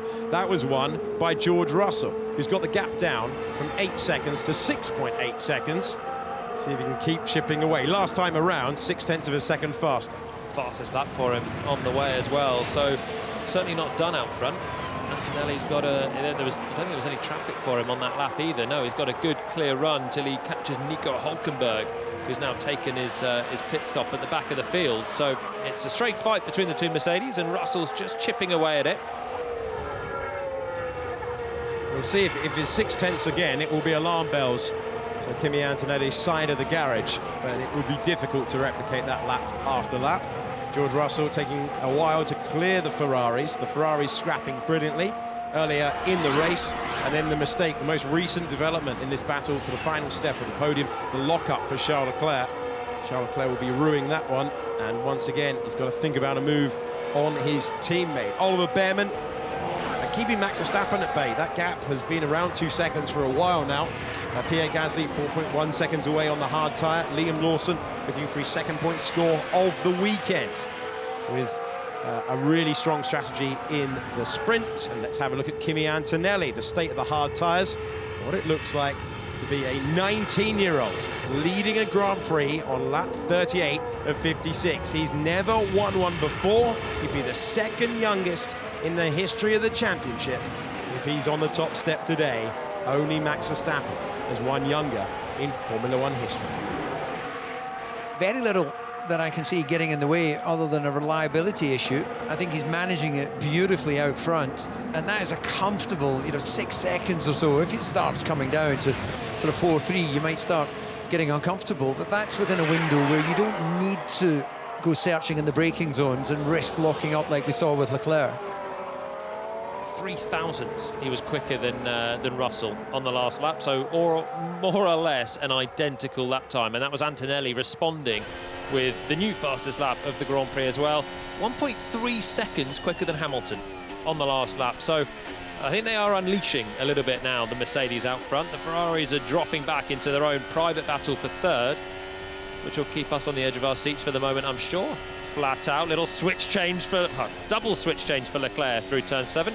Such a quick corner to be driving one-handed, but Charles Leclerc looking for different tools to try and pass Lewis Hamilton, who's in his second season with Ferrari. So that was a power unit mode change that he was doing, so I wonder if we're going to get a little bit more of a kick up the back for Leclerc as we come through 11, 12 and start to build up the speed. Well, tyre technician there just doing a little tyre pressure adjust in case they're needed. So is Leclerc going to take a run at it on the brakes? I think he's going to be close enough. Charles Leclerc building up, pulling alongside. The active aero closes, the distance closes, and he gets past his teammate. Now, what does Hamilton have to try and respond? Charles Leclerc back up to third place. Judged it nicely. You saw through 7 and 8 He asked for more power, he had more power, he's got the place, and he's back onto the podium as it stands here in China. How long for? Not very long, no grip on the inside, but it's a long first turn. Hamilton coming back. Charles Leclerc will try and hang on to it. No chance of it. The Ferraris pass and repass again. There's no chance you thought that was done into the final hairpin, did you? Well, I got to say, Hamilton's obviously utilised the extra energy to come at Leclerc quite late. Leclerc now trying for the undercut at the hairpin. Okay, that's all fine, then it gets risky. Hamilton refused to back down through these corners earlier on. Visor cam with Charles Leclerc. Hamilton loves the opportunistic roll off the brakes, but Charles Leclerc is not close enough. He'll have to try and come up with another way by on the next lap. He just missed his turn into the first corner, I think. So distracted looking in his mirrors. It was much like when Verstappen went wide, trying to clear Lindblad earlier on. It's just slippery out there, and you then can't bring it back to the apex. So it opened the door for Hamilton to come through. And Lewis has the overtake, you can see. He was behind at the detection point, so a little bit more in his locker to defend on this straight. Yeah, some brilliant battling, clean racing. They're going to love it, actually. They're not in this battle for the win, so it is very much about the team honour. It's a first podium for Hamilton with Ferrari at stake as well. I think this would be, dare I say, a lot more to Hamilton to take this third place than it would for Leclerc. It was role reverse, wasn't it? Hamilton chasing Leclerc at the end of the Australian Grand Prix. George Russell's got the gap down to 6.3 seconds. Not into worry town for Antonelli, but that gap is beginning to drop. It was another half a second on the last lap. I think Antonelli maybe had to put a lap on Perez on the last lap. There's just not enough laps, so that's not enough for Antonelli to be under pressure. I'd also be curious to know whether Mercedes, is this their show? Is this everything they've got?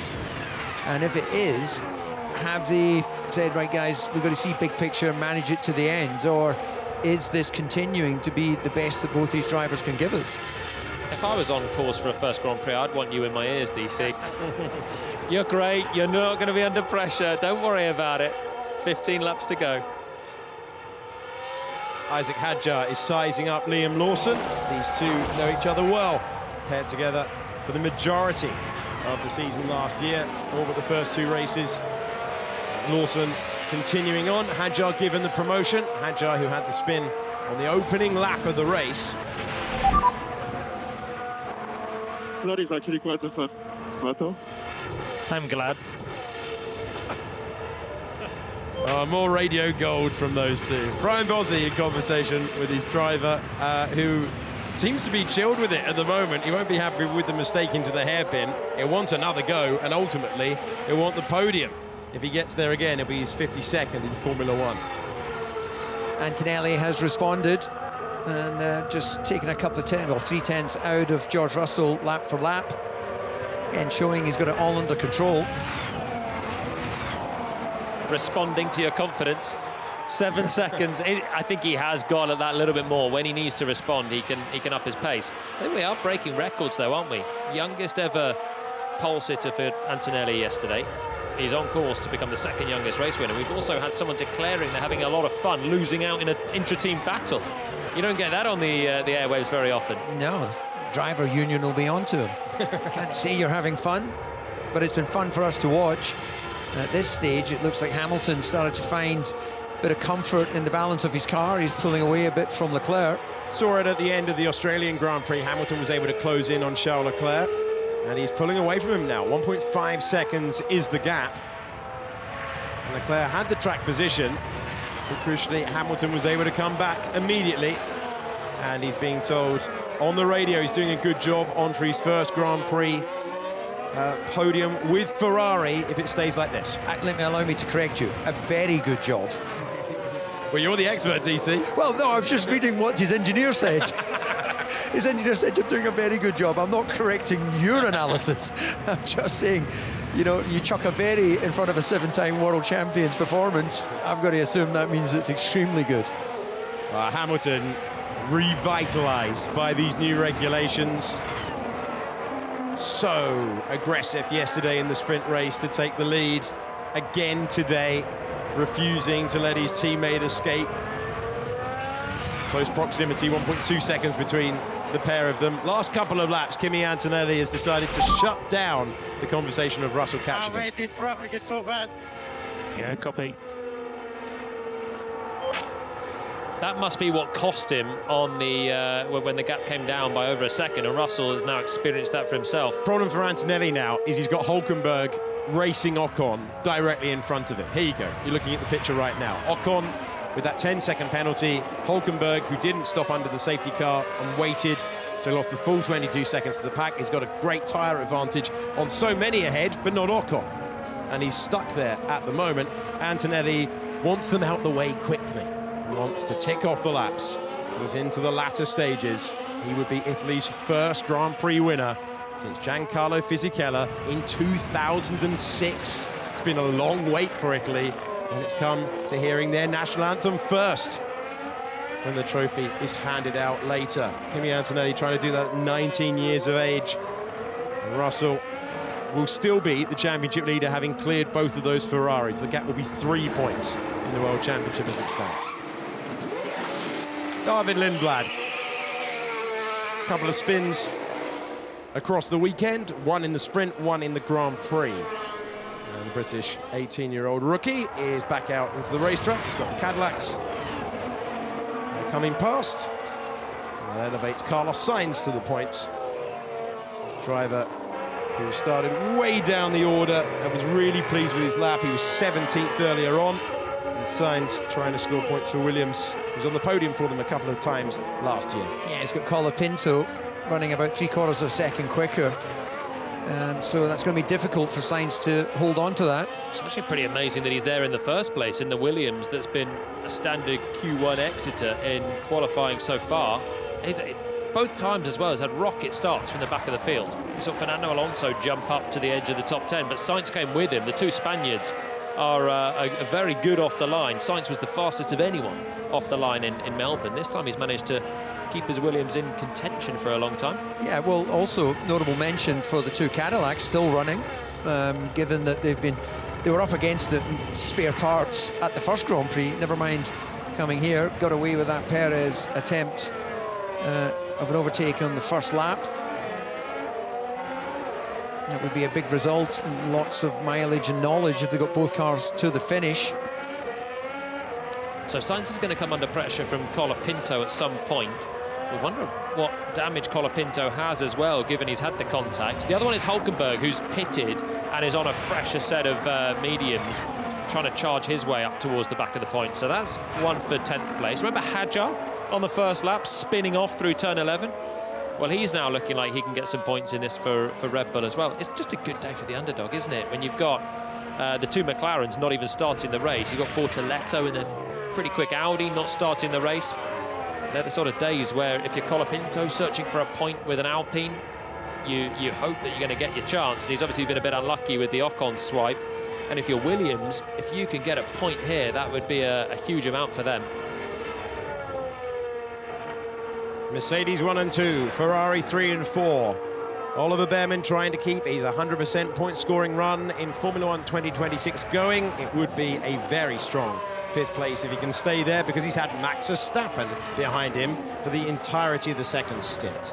That gap is 1.9 seconds. It has come down as low as 1.5, but no further. It's 2 seconds right now. Gasly is 2 seconds back, can't do anything about it. And then you have Lawson, who has 0.6 of a second over Isaac Hadjar. So that could easily change at the end. And you are currently looking at the top left at Kimi Antonelli rotating the car through turn 14, and Gasly gets past Verstappen.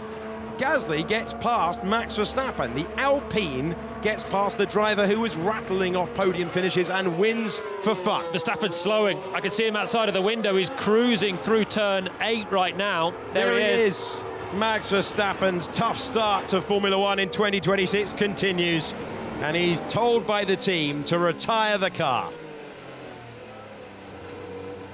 Crawling back, Lawson up to 7th, Hadjar up to 8th, and Max Verstappen, after a roaring run through the field 1 week ago, Going to suffer the fate of his teammate from 7 days ago. He's not going to see the checkered flag. Tough start to the season for Red Bull. Yeah, frustrating weekend generally for Max. You feel like you've got to at least maximise the points when you don't have the car performance. We saw last year how you never know when things are over in a championship chase, and they're not going to do that 10 laps from home, and a 6th place will go begging for Verstappen, and 8 further points with it. Difficult run. He wasn't any quicker than Ollie Behrman. That's the state of play for Red Bull at the moment. You see Hadjar's close, but behind Liam Lawson as well.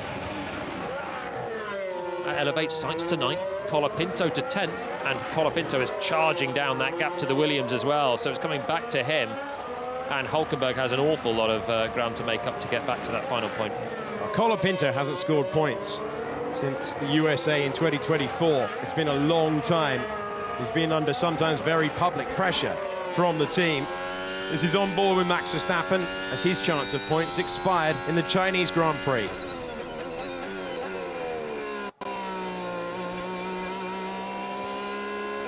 Yeah, everything seemed normal on the way in, and then just no power on the way out. That seemed absolutely straightforward on the way in. Went to go and pick up the throttle and just had absolutely nothing. So cruising around, he's obviously got a little bit of drive and a limp home mode to use. But Red Bull seeing that on the radio and just instructing there's nothing more we can do here. Into the pits he comes and into retirement. Lap 47 of 56, you're looking at George Russell, still on course to be the championship leader. The Ferrari's fast start meant that he was dropped down the classification. He's able to get past them, but he's not been able to make inroads on his teammate. And last week, Russell said that if he was on the same strategy as the Ferraris, he didn't know whether he'd have been able to get by. We've seen in the middle part of this Grand Prix today why that was the case. It took him a while. He was able to get through. Antonelli, whilst Charles Leclerc and Lewis Hamilton put on a show and a half in Shanghai, was able to build that gap up to 6 seconds, and the moment it got there, he was in control of the race.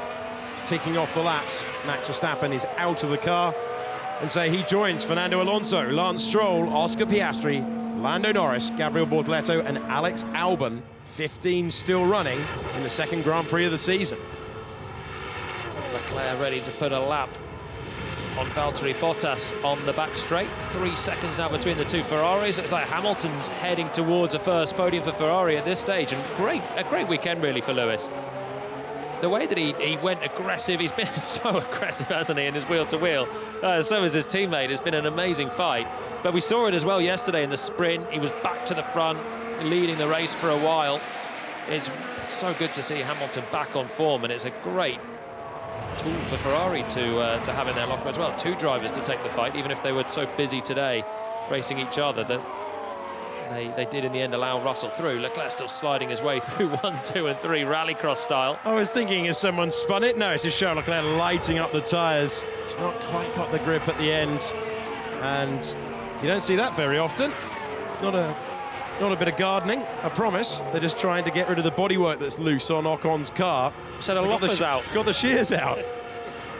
There'll be plenty of you planning to do that later on today, no matter where you're watching this one. But yeah, you don't see that very often. Those barge boards, they're so precarious now, aren't they?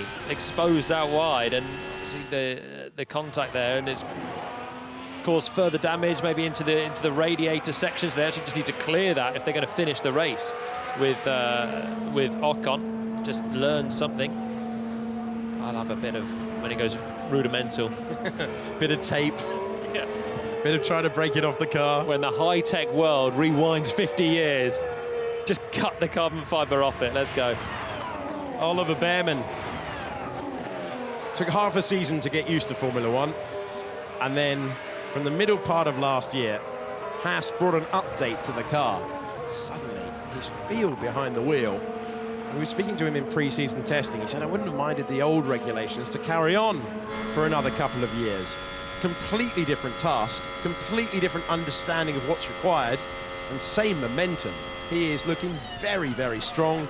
And he's 3.6 seconds ahead of Pierre Gasly, having run consistently ahead of Verstappen in the second stint. Yeah, it's points for Behrman at the moment. Had a best of the rest in Melbourne. Took a long time to clear Arvid Lindblad, who was on debut, the kind of the star of the show, but Behrman ended up beating him and getting away from him in the end of the race. Converted into an 8th place yesterday in the sprint, got another point for Haas, and he is driving at such a high level, so consistently.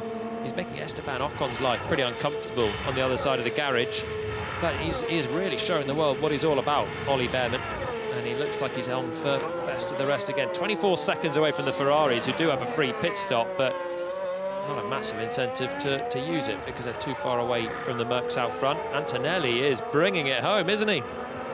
The gap is up to 9.3 seconds. Kimi Antonelli, when speaking to you yesterday, Jolien, when he'd become the youngest ever Grand Prix pole position holder, said, yeah, George didn't get a second run. He knew that he'd been afforded an opportunity that wasn't a like-for-like comparison. But since George Russell cleared the Ferraris, there was clear air in front of the British driver, and Antonelli has marked him off. Now he is building the gap, lapping the back markers and getting ever closer to what would be a Formula One win in just his 26th start. It's been the perfect execution, this one from Antonelli. And it all came back to that start, didn't it? The two Mercedes on the front row and Antonelli covering off his teammate at the expense of allowing the Ferraris to have a go around the outside. And just keeping George in check was always going to be the main focus. You wondered how he was going to approach it, because they're harmonious. He's not been in this position in Formula One. He wasn't in Formula 2 either, not near a title fight, but he knows he's got a chance here, and if he wants to think about a title shot in 20 races time, he has to get racy with George and make sure that George doesn't just think, I'm the team leader, you'll do what I say. It's the parallel of what we saw here last year when Oscar Piastri took his first Grand Prix pole position and then just upset the narrative of the pre-season favourite. George Russell says his rear tyres are gone. He will hope that he can just bring it home now, bank the points, and leave Shanghai still as the championship leader. There's nothing more that Mercedes can do about that. That's why Antonelli's going away. And I mean, we did wonder how much time sliding around in battle with the Ferraris that would come back to hurt George, and certainly he was compromised by that.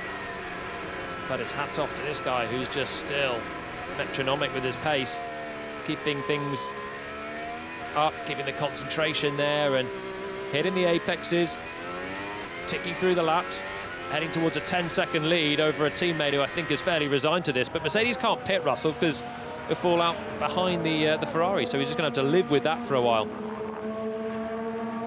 Pierre Gasly is the driver we're focusing on in the blue and pink Alpine, a driver who was desperate to get out of the old regulations and is making use of a strong weekend. P7 on the grid for both races. Tumbled out of the points at one point, kept his head, he's fought back through, and he's going to bring good points home for Alpine, who were really let down by their performance a week ago in Melbourne.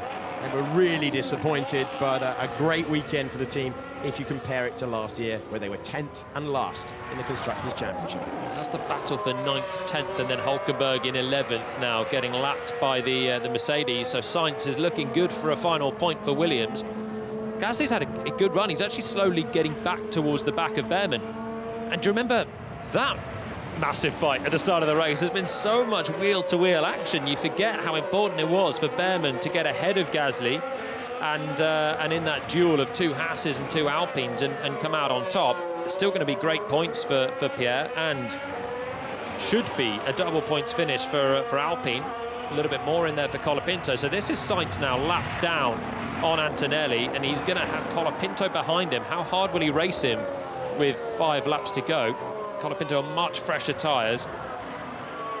Sainz pitted on lap 9. He was the first of anyone to come into the pits. So it's a long old way to go if you think Russell's struggling on his hard. Sainz just trying to nurse this one to the end. Kimi Antonelli on course to be just the second teenager in Formula One to win a Grand Prix, to end Italy's long drought that runs to 20 years since they have seen one of their own stand on the top step in Formula One. Giancarlo Fisichella in Malaysia was the last driver to do it in 2006.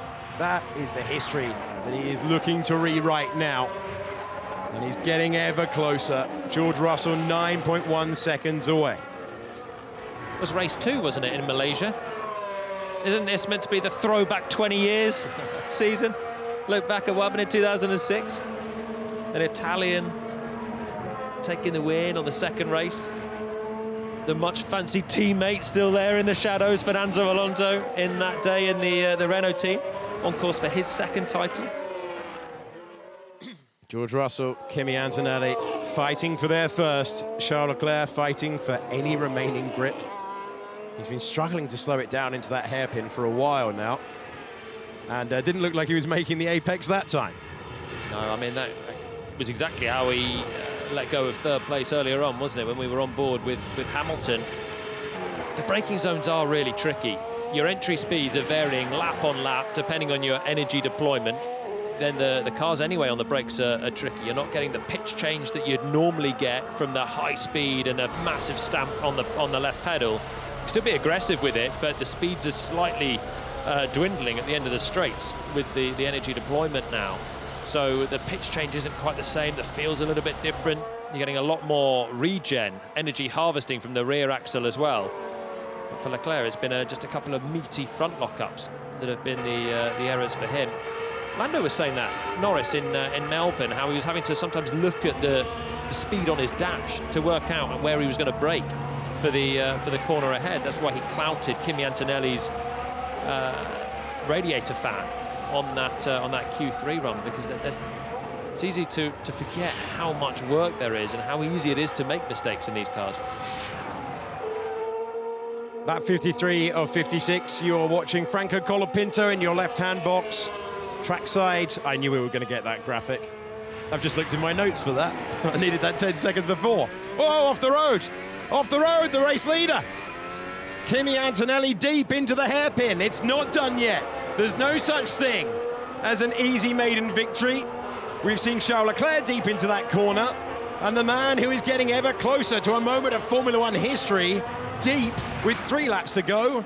And this is the moment that his heart would have been pounding, heading to turn 14. So he's cost himself 2.5 seconds, and I think he's woken himself up a lot with that as well. So it's another front right lockup, a little bit like Leclerc had, and he's got to make sure he keeps that concentration. Is there a car issue or anything more sinister in there?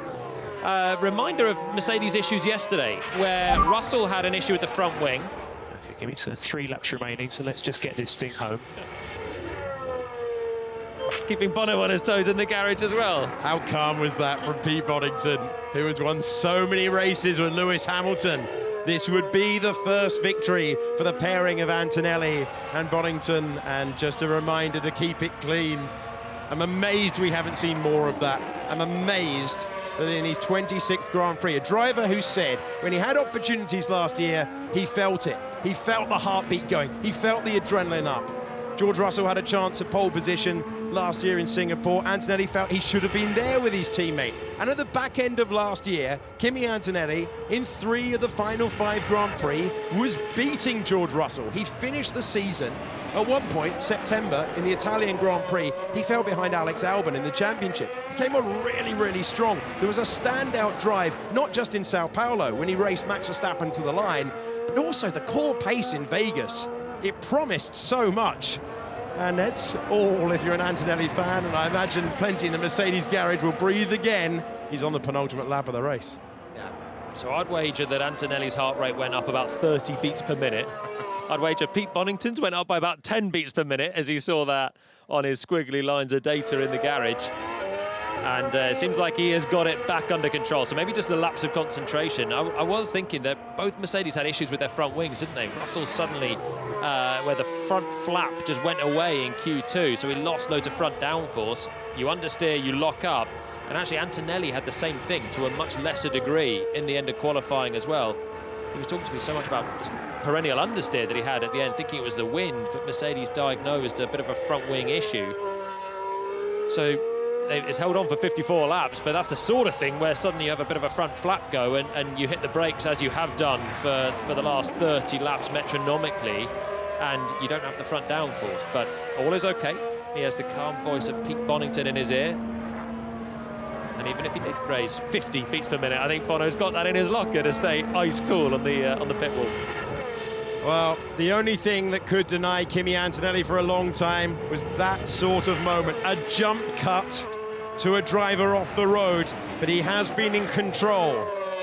With race winners and world champions scrapping behind, he found the pressure moment coming his way yesterday. His teammate hobbled with a mechanical issue. The question was, could he meet the moment? The answer was emphatic for a first ever Grand Prix pole. And today, when Russell, Hamilton and Leclerc have fought, he has disappeared. To hear a sentence that he would dream of, Kimi Antonelli leads the Grand Prix on the final lap. 5.5 kilometers to go. And now his mind, I guarantee you, is wandering. It's so difficult to just think next corner, next corner, next corner. There's his father in the garage. His heart rate's up and everything. I mean, this is a moment that these guys have been waiting for their entire careers. It's not been a long career for Kimi Antonelli. He's 19 years of age and he has rocketed to the best team in Formula One right now. He's learnt his apprenticeship last year through some hard times. We've always seen there's a lot of talent there. And he has shown it with just a fine delivery today. At Formula 4 level, Kimi Antonelli just rattled off the championships. It didn't matter if it was in Germany. It didn't matter if it was in Italy. Formula Regional champion as well. He bypassed Formula 3. Even Max Verstappen did Formula 3, but Mercedes wanted him in Formula 1 as quickly as possible. And today we are seeing why. Toto Wolff, when he lost the chance to sign Max Verstappen, vowed it would never happen again. The next great driver to be available as a teenager would be a Mercedes man, and he's nearly home. So close to lighting it up around the hairpin. Here comes the history boy. The second youngest driver to win a Formula One Grand Prix. Kimi Antonelli wins. A fantastic way to open his account. Antonelli wins the Chinese Grand Prix, the second youngest driver in Formula One history at just 19 years of age. He's taken the checkered flag for Italy's first win in Formula One since 2006.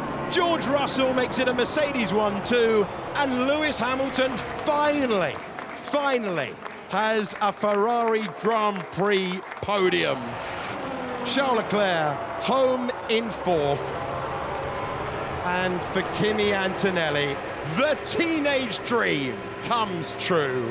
He's won a Grand Prix at 19 years and 202 days of age. And in truth, he never looked like losing it. Yes, Kimi. Come on, my son. Yes! Yes, man! We did it, man! Well done there, mate. First race win. This is one you're going to remember forever, Val. Ice cool as well. Laying 2 tracks of rubber out of turn 14 on the final lap, giving the absolute wild crowd down there who've seen a great afternoon of action, giving them one final display of a burnout on his way to the line. What a drive. And what a time for Kimi Antonelli to respond as well. He needed to do that. It's not been plain sailing for him. All the talk is George Russell. He's topped so many sessions in a row, but Antonelli, given the chance, given the opportunity, has laid down not only 2 big strips of rubber, but he's laid down a marker for the title too. Well, when you're going to win your first Grand Prix, who cares if you light it up with a quarter to go? Here's the P2 man. Good racing out there today. Yeah, well done, team. Well done, Kimi. Well, the contrast. It's a Mercedes 1-2. That is Marcus Dudley and George Russell not getting what they wanted today. Lewis. Solid race, clever, smart, as we wanted. Thank you. Fantastic job. Fantastic job, guys. Really well done. Really cool for the hard work. We've got to keep up, keep pushing. Back at Maranello, we've got work to do, but I believe in you. Let's keep pushing. Forza Ferrari. Thank you. Hamilton revitalised by the new regulations. A wonderful battle with his teammate Charles Leclerc. Leading laps again in Formula One, but it's Antonelli's day. Thank you, everyone. Thank you so much. You made me achieve one of my dreams. Thank you. One of his dreams. The man who will chase the title is 3 points back in the fight. And we're looking out of our commentary box window at the newest winner in Formula One. Clearly tears of joy for the Italian teenager. The first Italian to win in Formula One since Giancarlo Fisichella 20 long years ago. And an entire lifetime with his father, Marco, and his family all believing that this is possible. Signed to the Mercedes Junior program where they said, you're going to be the only driver your age that we sign. So if you're quick, you will make it to Formula One. He did. And he is the winner in just his 26th Grand Prix start. Antonelli is heading to the top step of the podium.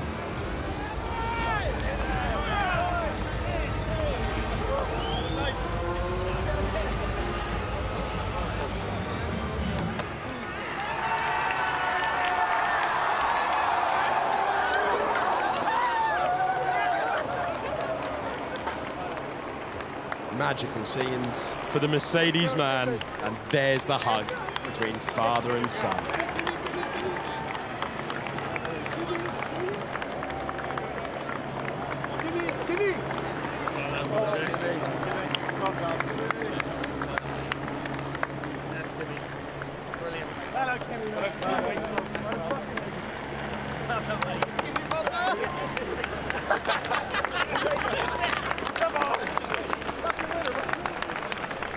He's a popular boy, isn't he? That's a lot of the crew from Russell's side of the garage as well, congratulating Kimi Antonelli. A big team effort. It's happy days all round for Mercedes. George Russell in there as well. Hugs between the two title protagonists. Kimi Antonelli winning the second Grand Prix of the year. George Russell winning the first and the sprint race. He has the advantage of 3 points. Lewis Hamilton with a 203rd podium, but he'll savour that one. His first Grand Prix podium in red. And with plenty of support in the grandstand as well. It's nice to see Lewis back, isn't it? And not just in third, fighting, brawling, as Lewis Hamilton hugs his old race engineer and hugs the driver, who always said, I'm not replacing Lewis Hamilton, but he has filled his seat, and he's a Grand Prix winner in his second season. Feels about right that Lewis is there on the podium with Bono and Kimi. Toto Wolff says, well done to George Russell, well done to Lewis Hamilton, and he'll give Kimi Antonelli an enormous hug. Both Mercedes drivers winning already in Formula One. Only Antonelli's fifth podium. And we will hear from all of them. Oliver Behrman, really strong fifth place for him. Same applies to Pierre Gasly. Liam Lawson, points in sprint and Grand Prix. Isaac Hadjar recovered from a spin to P8. Carlos Sainz in ninth.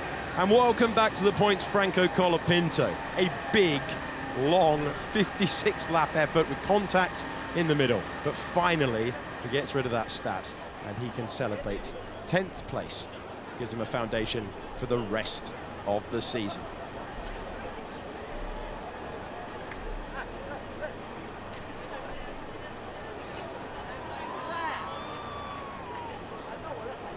It's been a great atmosphere around this circuit all weekend long, from first practice to the end of the Grand Prix. It's now time to hear from the 116th Grand Prix winner in history, Kimi Antonelli. Kimi Antonelli, congratulations on your first Grand Prix victory. Thank you so much.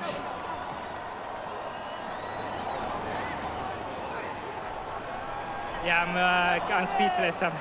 I'm about to cry, to be honest, but yeah, I mean, thank you so much to my team, because yeah, they helped me to achieve this dream.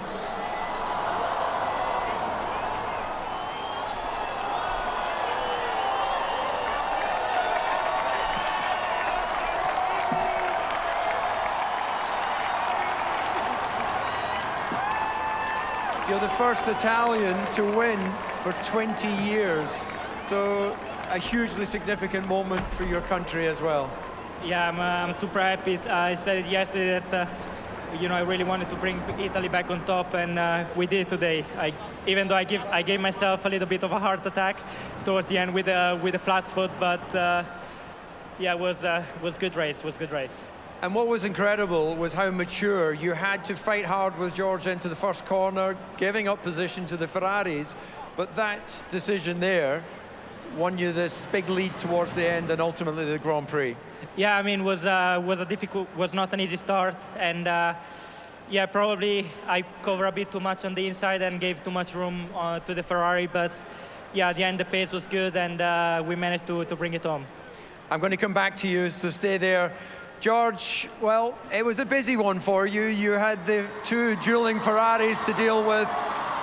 It looked to me like you had to take a bit more out of your tires when you were in that battle. But first of all, your thoughts on Kimi's first victory. You remember getting yours and then get into your Grand Prix.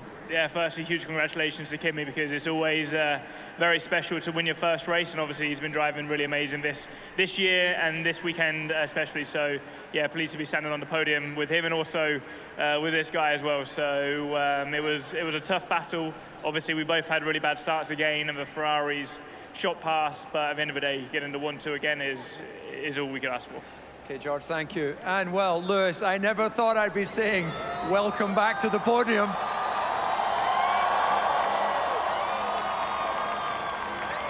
Last year was a bit uncomfortable at times, other than the sprint victory, but the first two races of this season have shown the fight is there. It was wheel-to-wheel stuff with your teammate, and he came on the radio and said he was enjoying the battle. How was it for you? Well, firstly, I have to say a huge congratulations to Kimi. I'm so happy for you, buddy, and I'm so honored to be able to share this moment with him. You know, he took my seat, obviously, at this great team, so big congratulations to Mercedes. They're really pulling ahead at the moment. We've got a lot of work to do to try and keep up, but I had so much fun. We had a great start. Wasn't able to keep these guys behind, but to stay in the fight. It was one of the most enjoyable races that I've had in a long time, if ever. The fact that the cars are the way they are this year, and that battle with Charles at the end was awesome. Great wheel-to-wheel battle, very fair, and just what we want. We got to keep pushing. And also we got this is the most people I've ever seen here in Shanghai, so 谢谢. They loved it, they love you. There was moments when you were battling with your teammate where we were standing back in the commentary box because we thought, how can you guys not end up touching? That was real racing. I think there was one moment we did touch, but it was subtle. Just a kiss, so it's okay. But you know, this is what it's about. It's about tough racing, and I've got to say a huge thank you to everyone at Ferrari, everyone back at Maranello for getting us into this position. I know it's not exactly where we want to be. We want to be up front where these guys are, but we've got a great platform to work off, and we just got to literally full gas. So, grazie a tutti to everyone back home. Thank you, Lewis. Enjoy that podium. Kimi, coming back to you. You've had time to reflect on your first victory now, so has it sunk in? What does this mean now for the dreams of a championship campaign with George? Yeah, I mean, we're just at the beginning. We gotta keep pushing. You know, George is an incredible driver, he's very strong on all aspects, so it's gonna take a lot to beat him, but you know, it's such a great opportunity to be working with him as well, because I've been learning a lot from him, and yeah, looking forward to the rest of the season. Now I always focus race by race, and then we'll see where we end up at the end of the year. Kimi, go and spray that champagne and enjoy your first Grand Prix victory. Thank you. Kimi Antonelli crying tears of joy as a Grand Prix winner. David Coulthard moving from the commentary box down to speak to the top three. A delighted top three. Russell happy to clear the Mercedes after another tough start. Hamilton finally scoring a Grand Prix podium with Ferrari.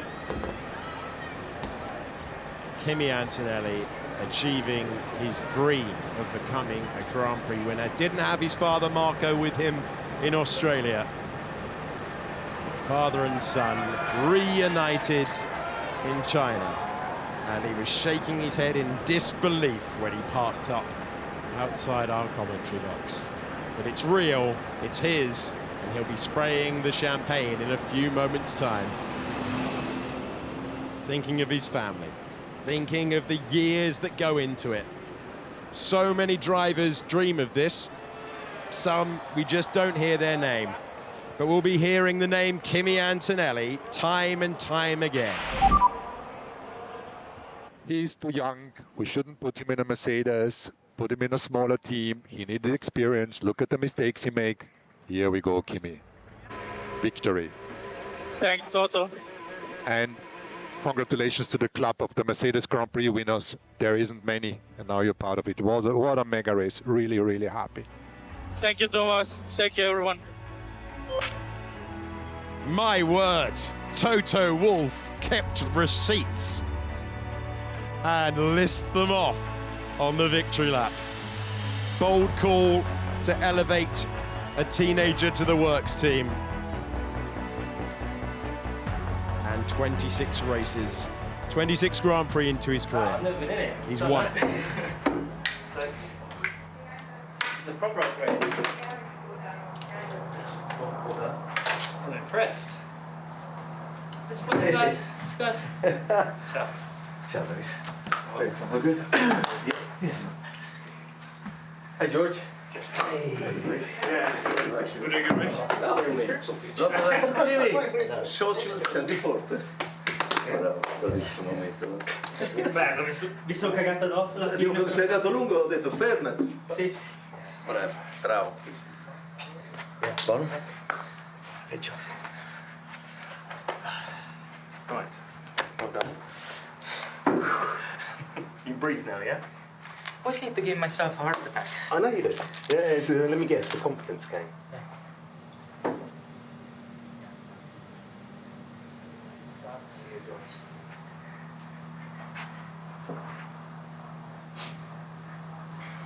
Me, but you guys on hard were good at the start. Wow. Yeah. I'm sure half of it as well as tire temperature, because how good they're. Yeah, but tire blanket at the start of the formation lap were still cold. Yeah. Like below. Oh. Wow. The stuff was even nicer than the one press conference. Whoa! My God. Wow, is that Bama? Yeah. They hit it. No.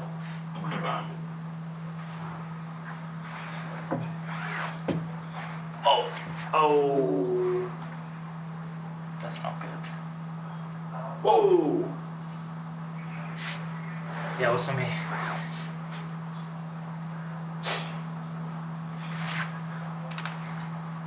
Grand Prix winner, buddy. Amazing, man. Sheesh. Your head was down from the get-go. When you came past me, you just left me. I couldn't do anything about it. Yeah, on first in, George was quicker. Then on hard, I felt a bit better. But the first few laps was terrible. Yeah. Like I struggle. I think we both struggle like crazy. I lost 3 positions. Yeah, no, I almost. Oh, I lost to you. I lost. Look where you ended up. That's how quick you guys are.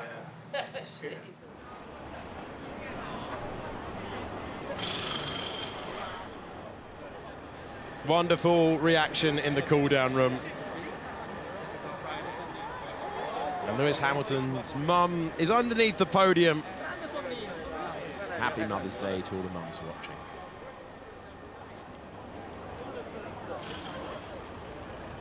She's seen that sight plenty of times, but never in red overalls. It's just special. It just is. It's how Formula One works. It's why he chased the dream to Maranello. But it is a day of Italian dreams because Kimi Antonelli will be last onto the podium. Pete Bonington will join him as the representative. Just like Nico Rosberg for Mercedes all those years ago, a maiden win at this circuit.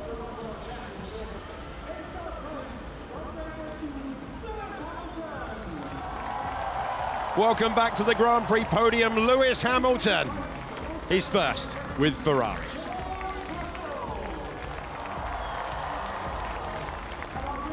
Still the championship leader, George Russell in second today. The 116th Grand Prix winner in championship history can barely believe it. He's about to hear his national anthem.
The Italian and German national anthems signaling the victory of only the second teenager to ever win a Grand Prix.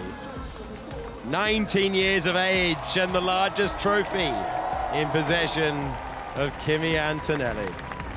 His father's dreams come true in front of his eyes. Along with the gold medal, there are plenty of drivers who are touted go-kart prospects. Got to make the right moves at the right time. And Ferrari, Red Bull, they were all in the mix to sign Antonelli. He chose Mercedes, and Mercedes celebrating a second Grand Prix win in a row. Pete Bonington now winning, Kimi Antonelli as well as Lewis Hamilton. Chose to remain with the team, and that relationship has blossomed into Grand Prix victory. George Russell still at the top of the pile. Able to clear the Ferraris, but not haul in his teammate, who finished 5.5 seconds ahead of him.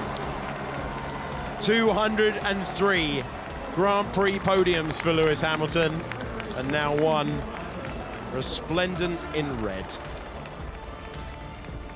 Those two, wheel to wheel at one point, with 2 decades between them. A podium picture book for the ages. The new generation fighting the old, Mercedes still dominant out front. But if Russell was miles clear, a lot can change in 24 hours. Antonelli, who finished the last season so strong, is a Grand Prix winner in the second contest of the year. Look at that wonderful photo. 3 winning Mercedes drivers in one picture. And you never really want champagne tipped down your back, but when you've won with a new driver, I think Pete Bonington will allow it. Grand Prix pole is one thing, Grand Prix victory is something special.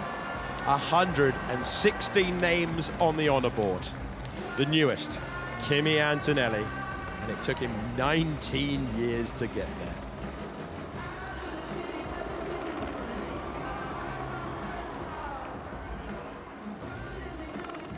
So we've had the multi-generation picture. Now we've got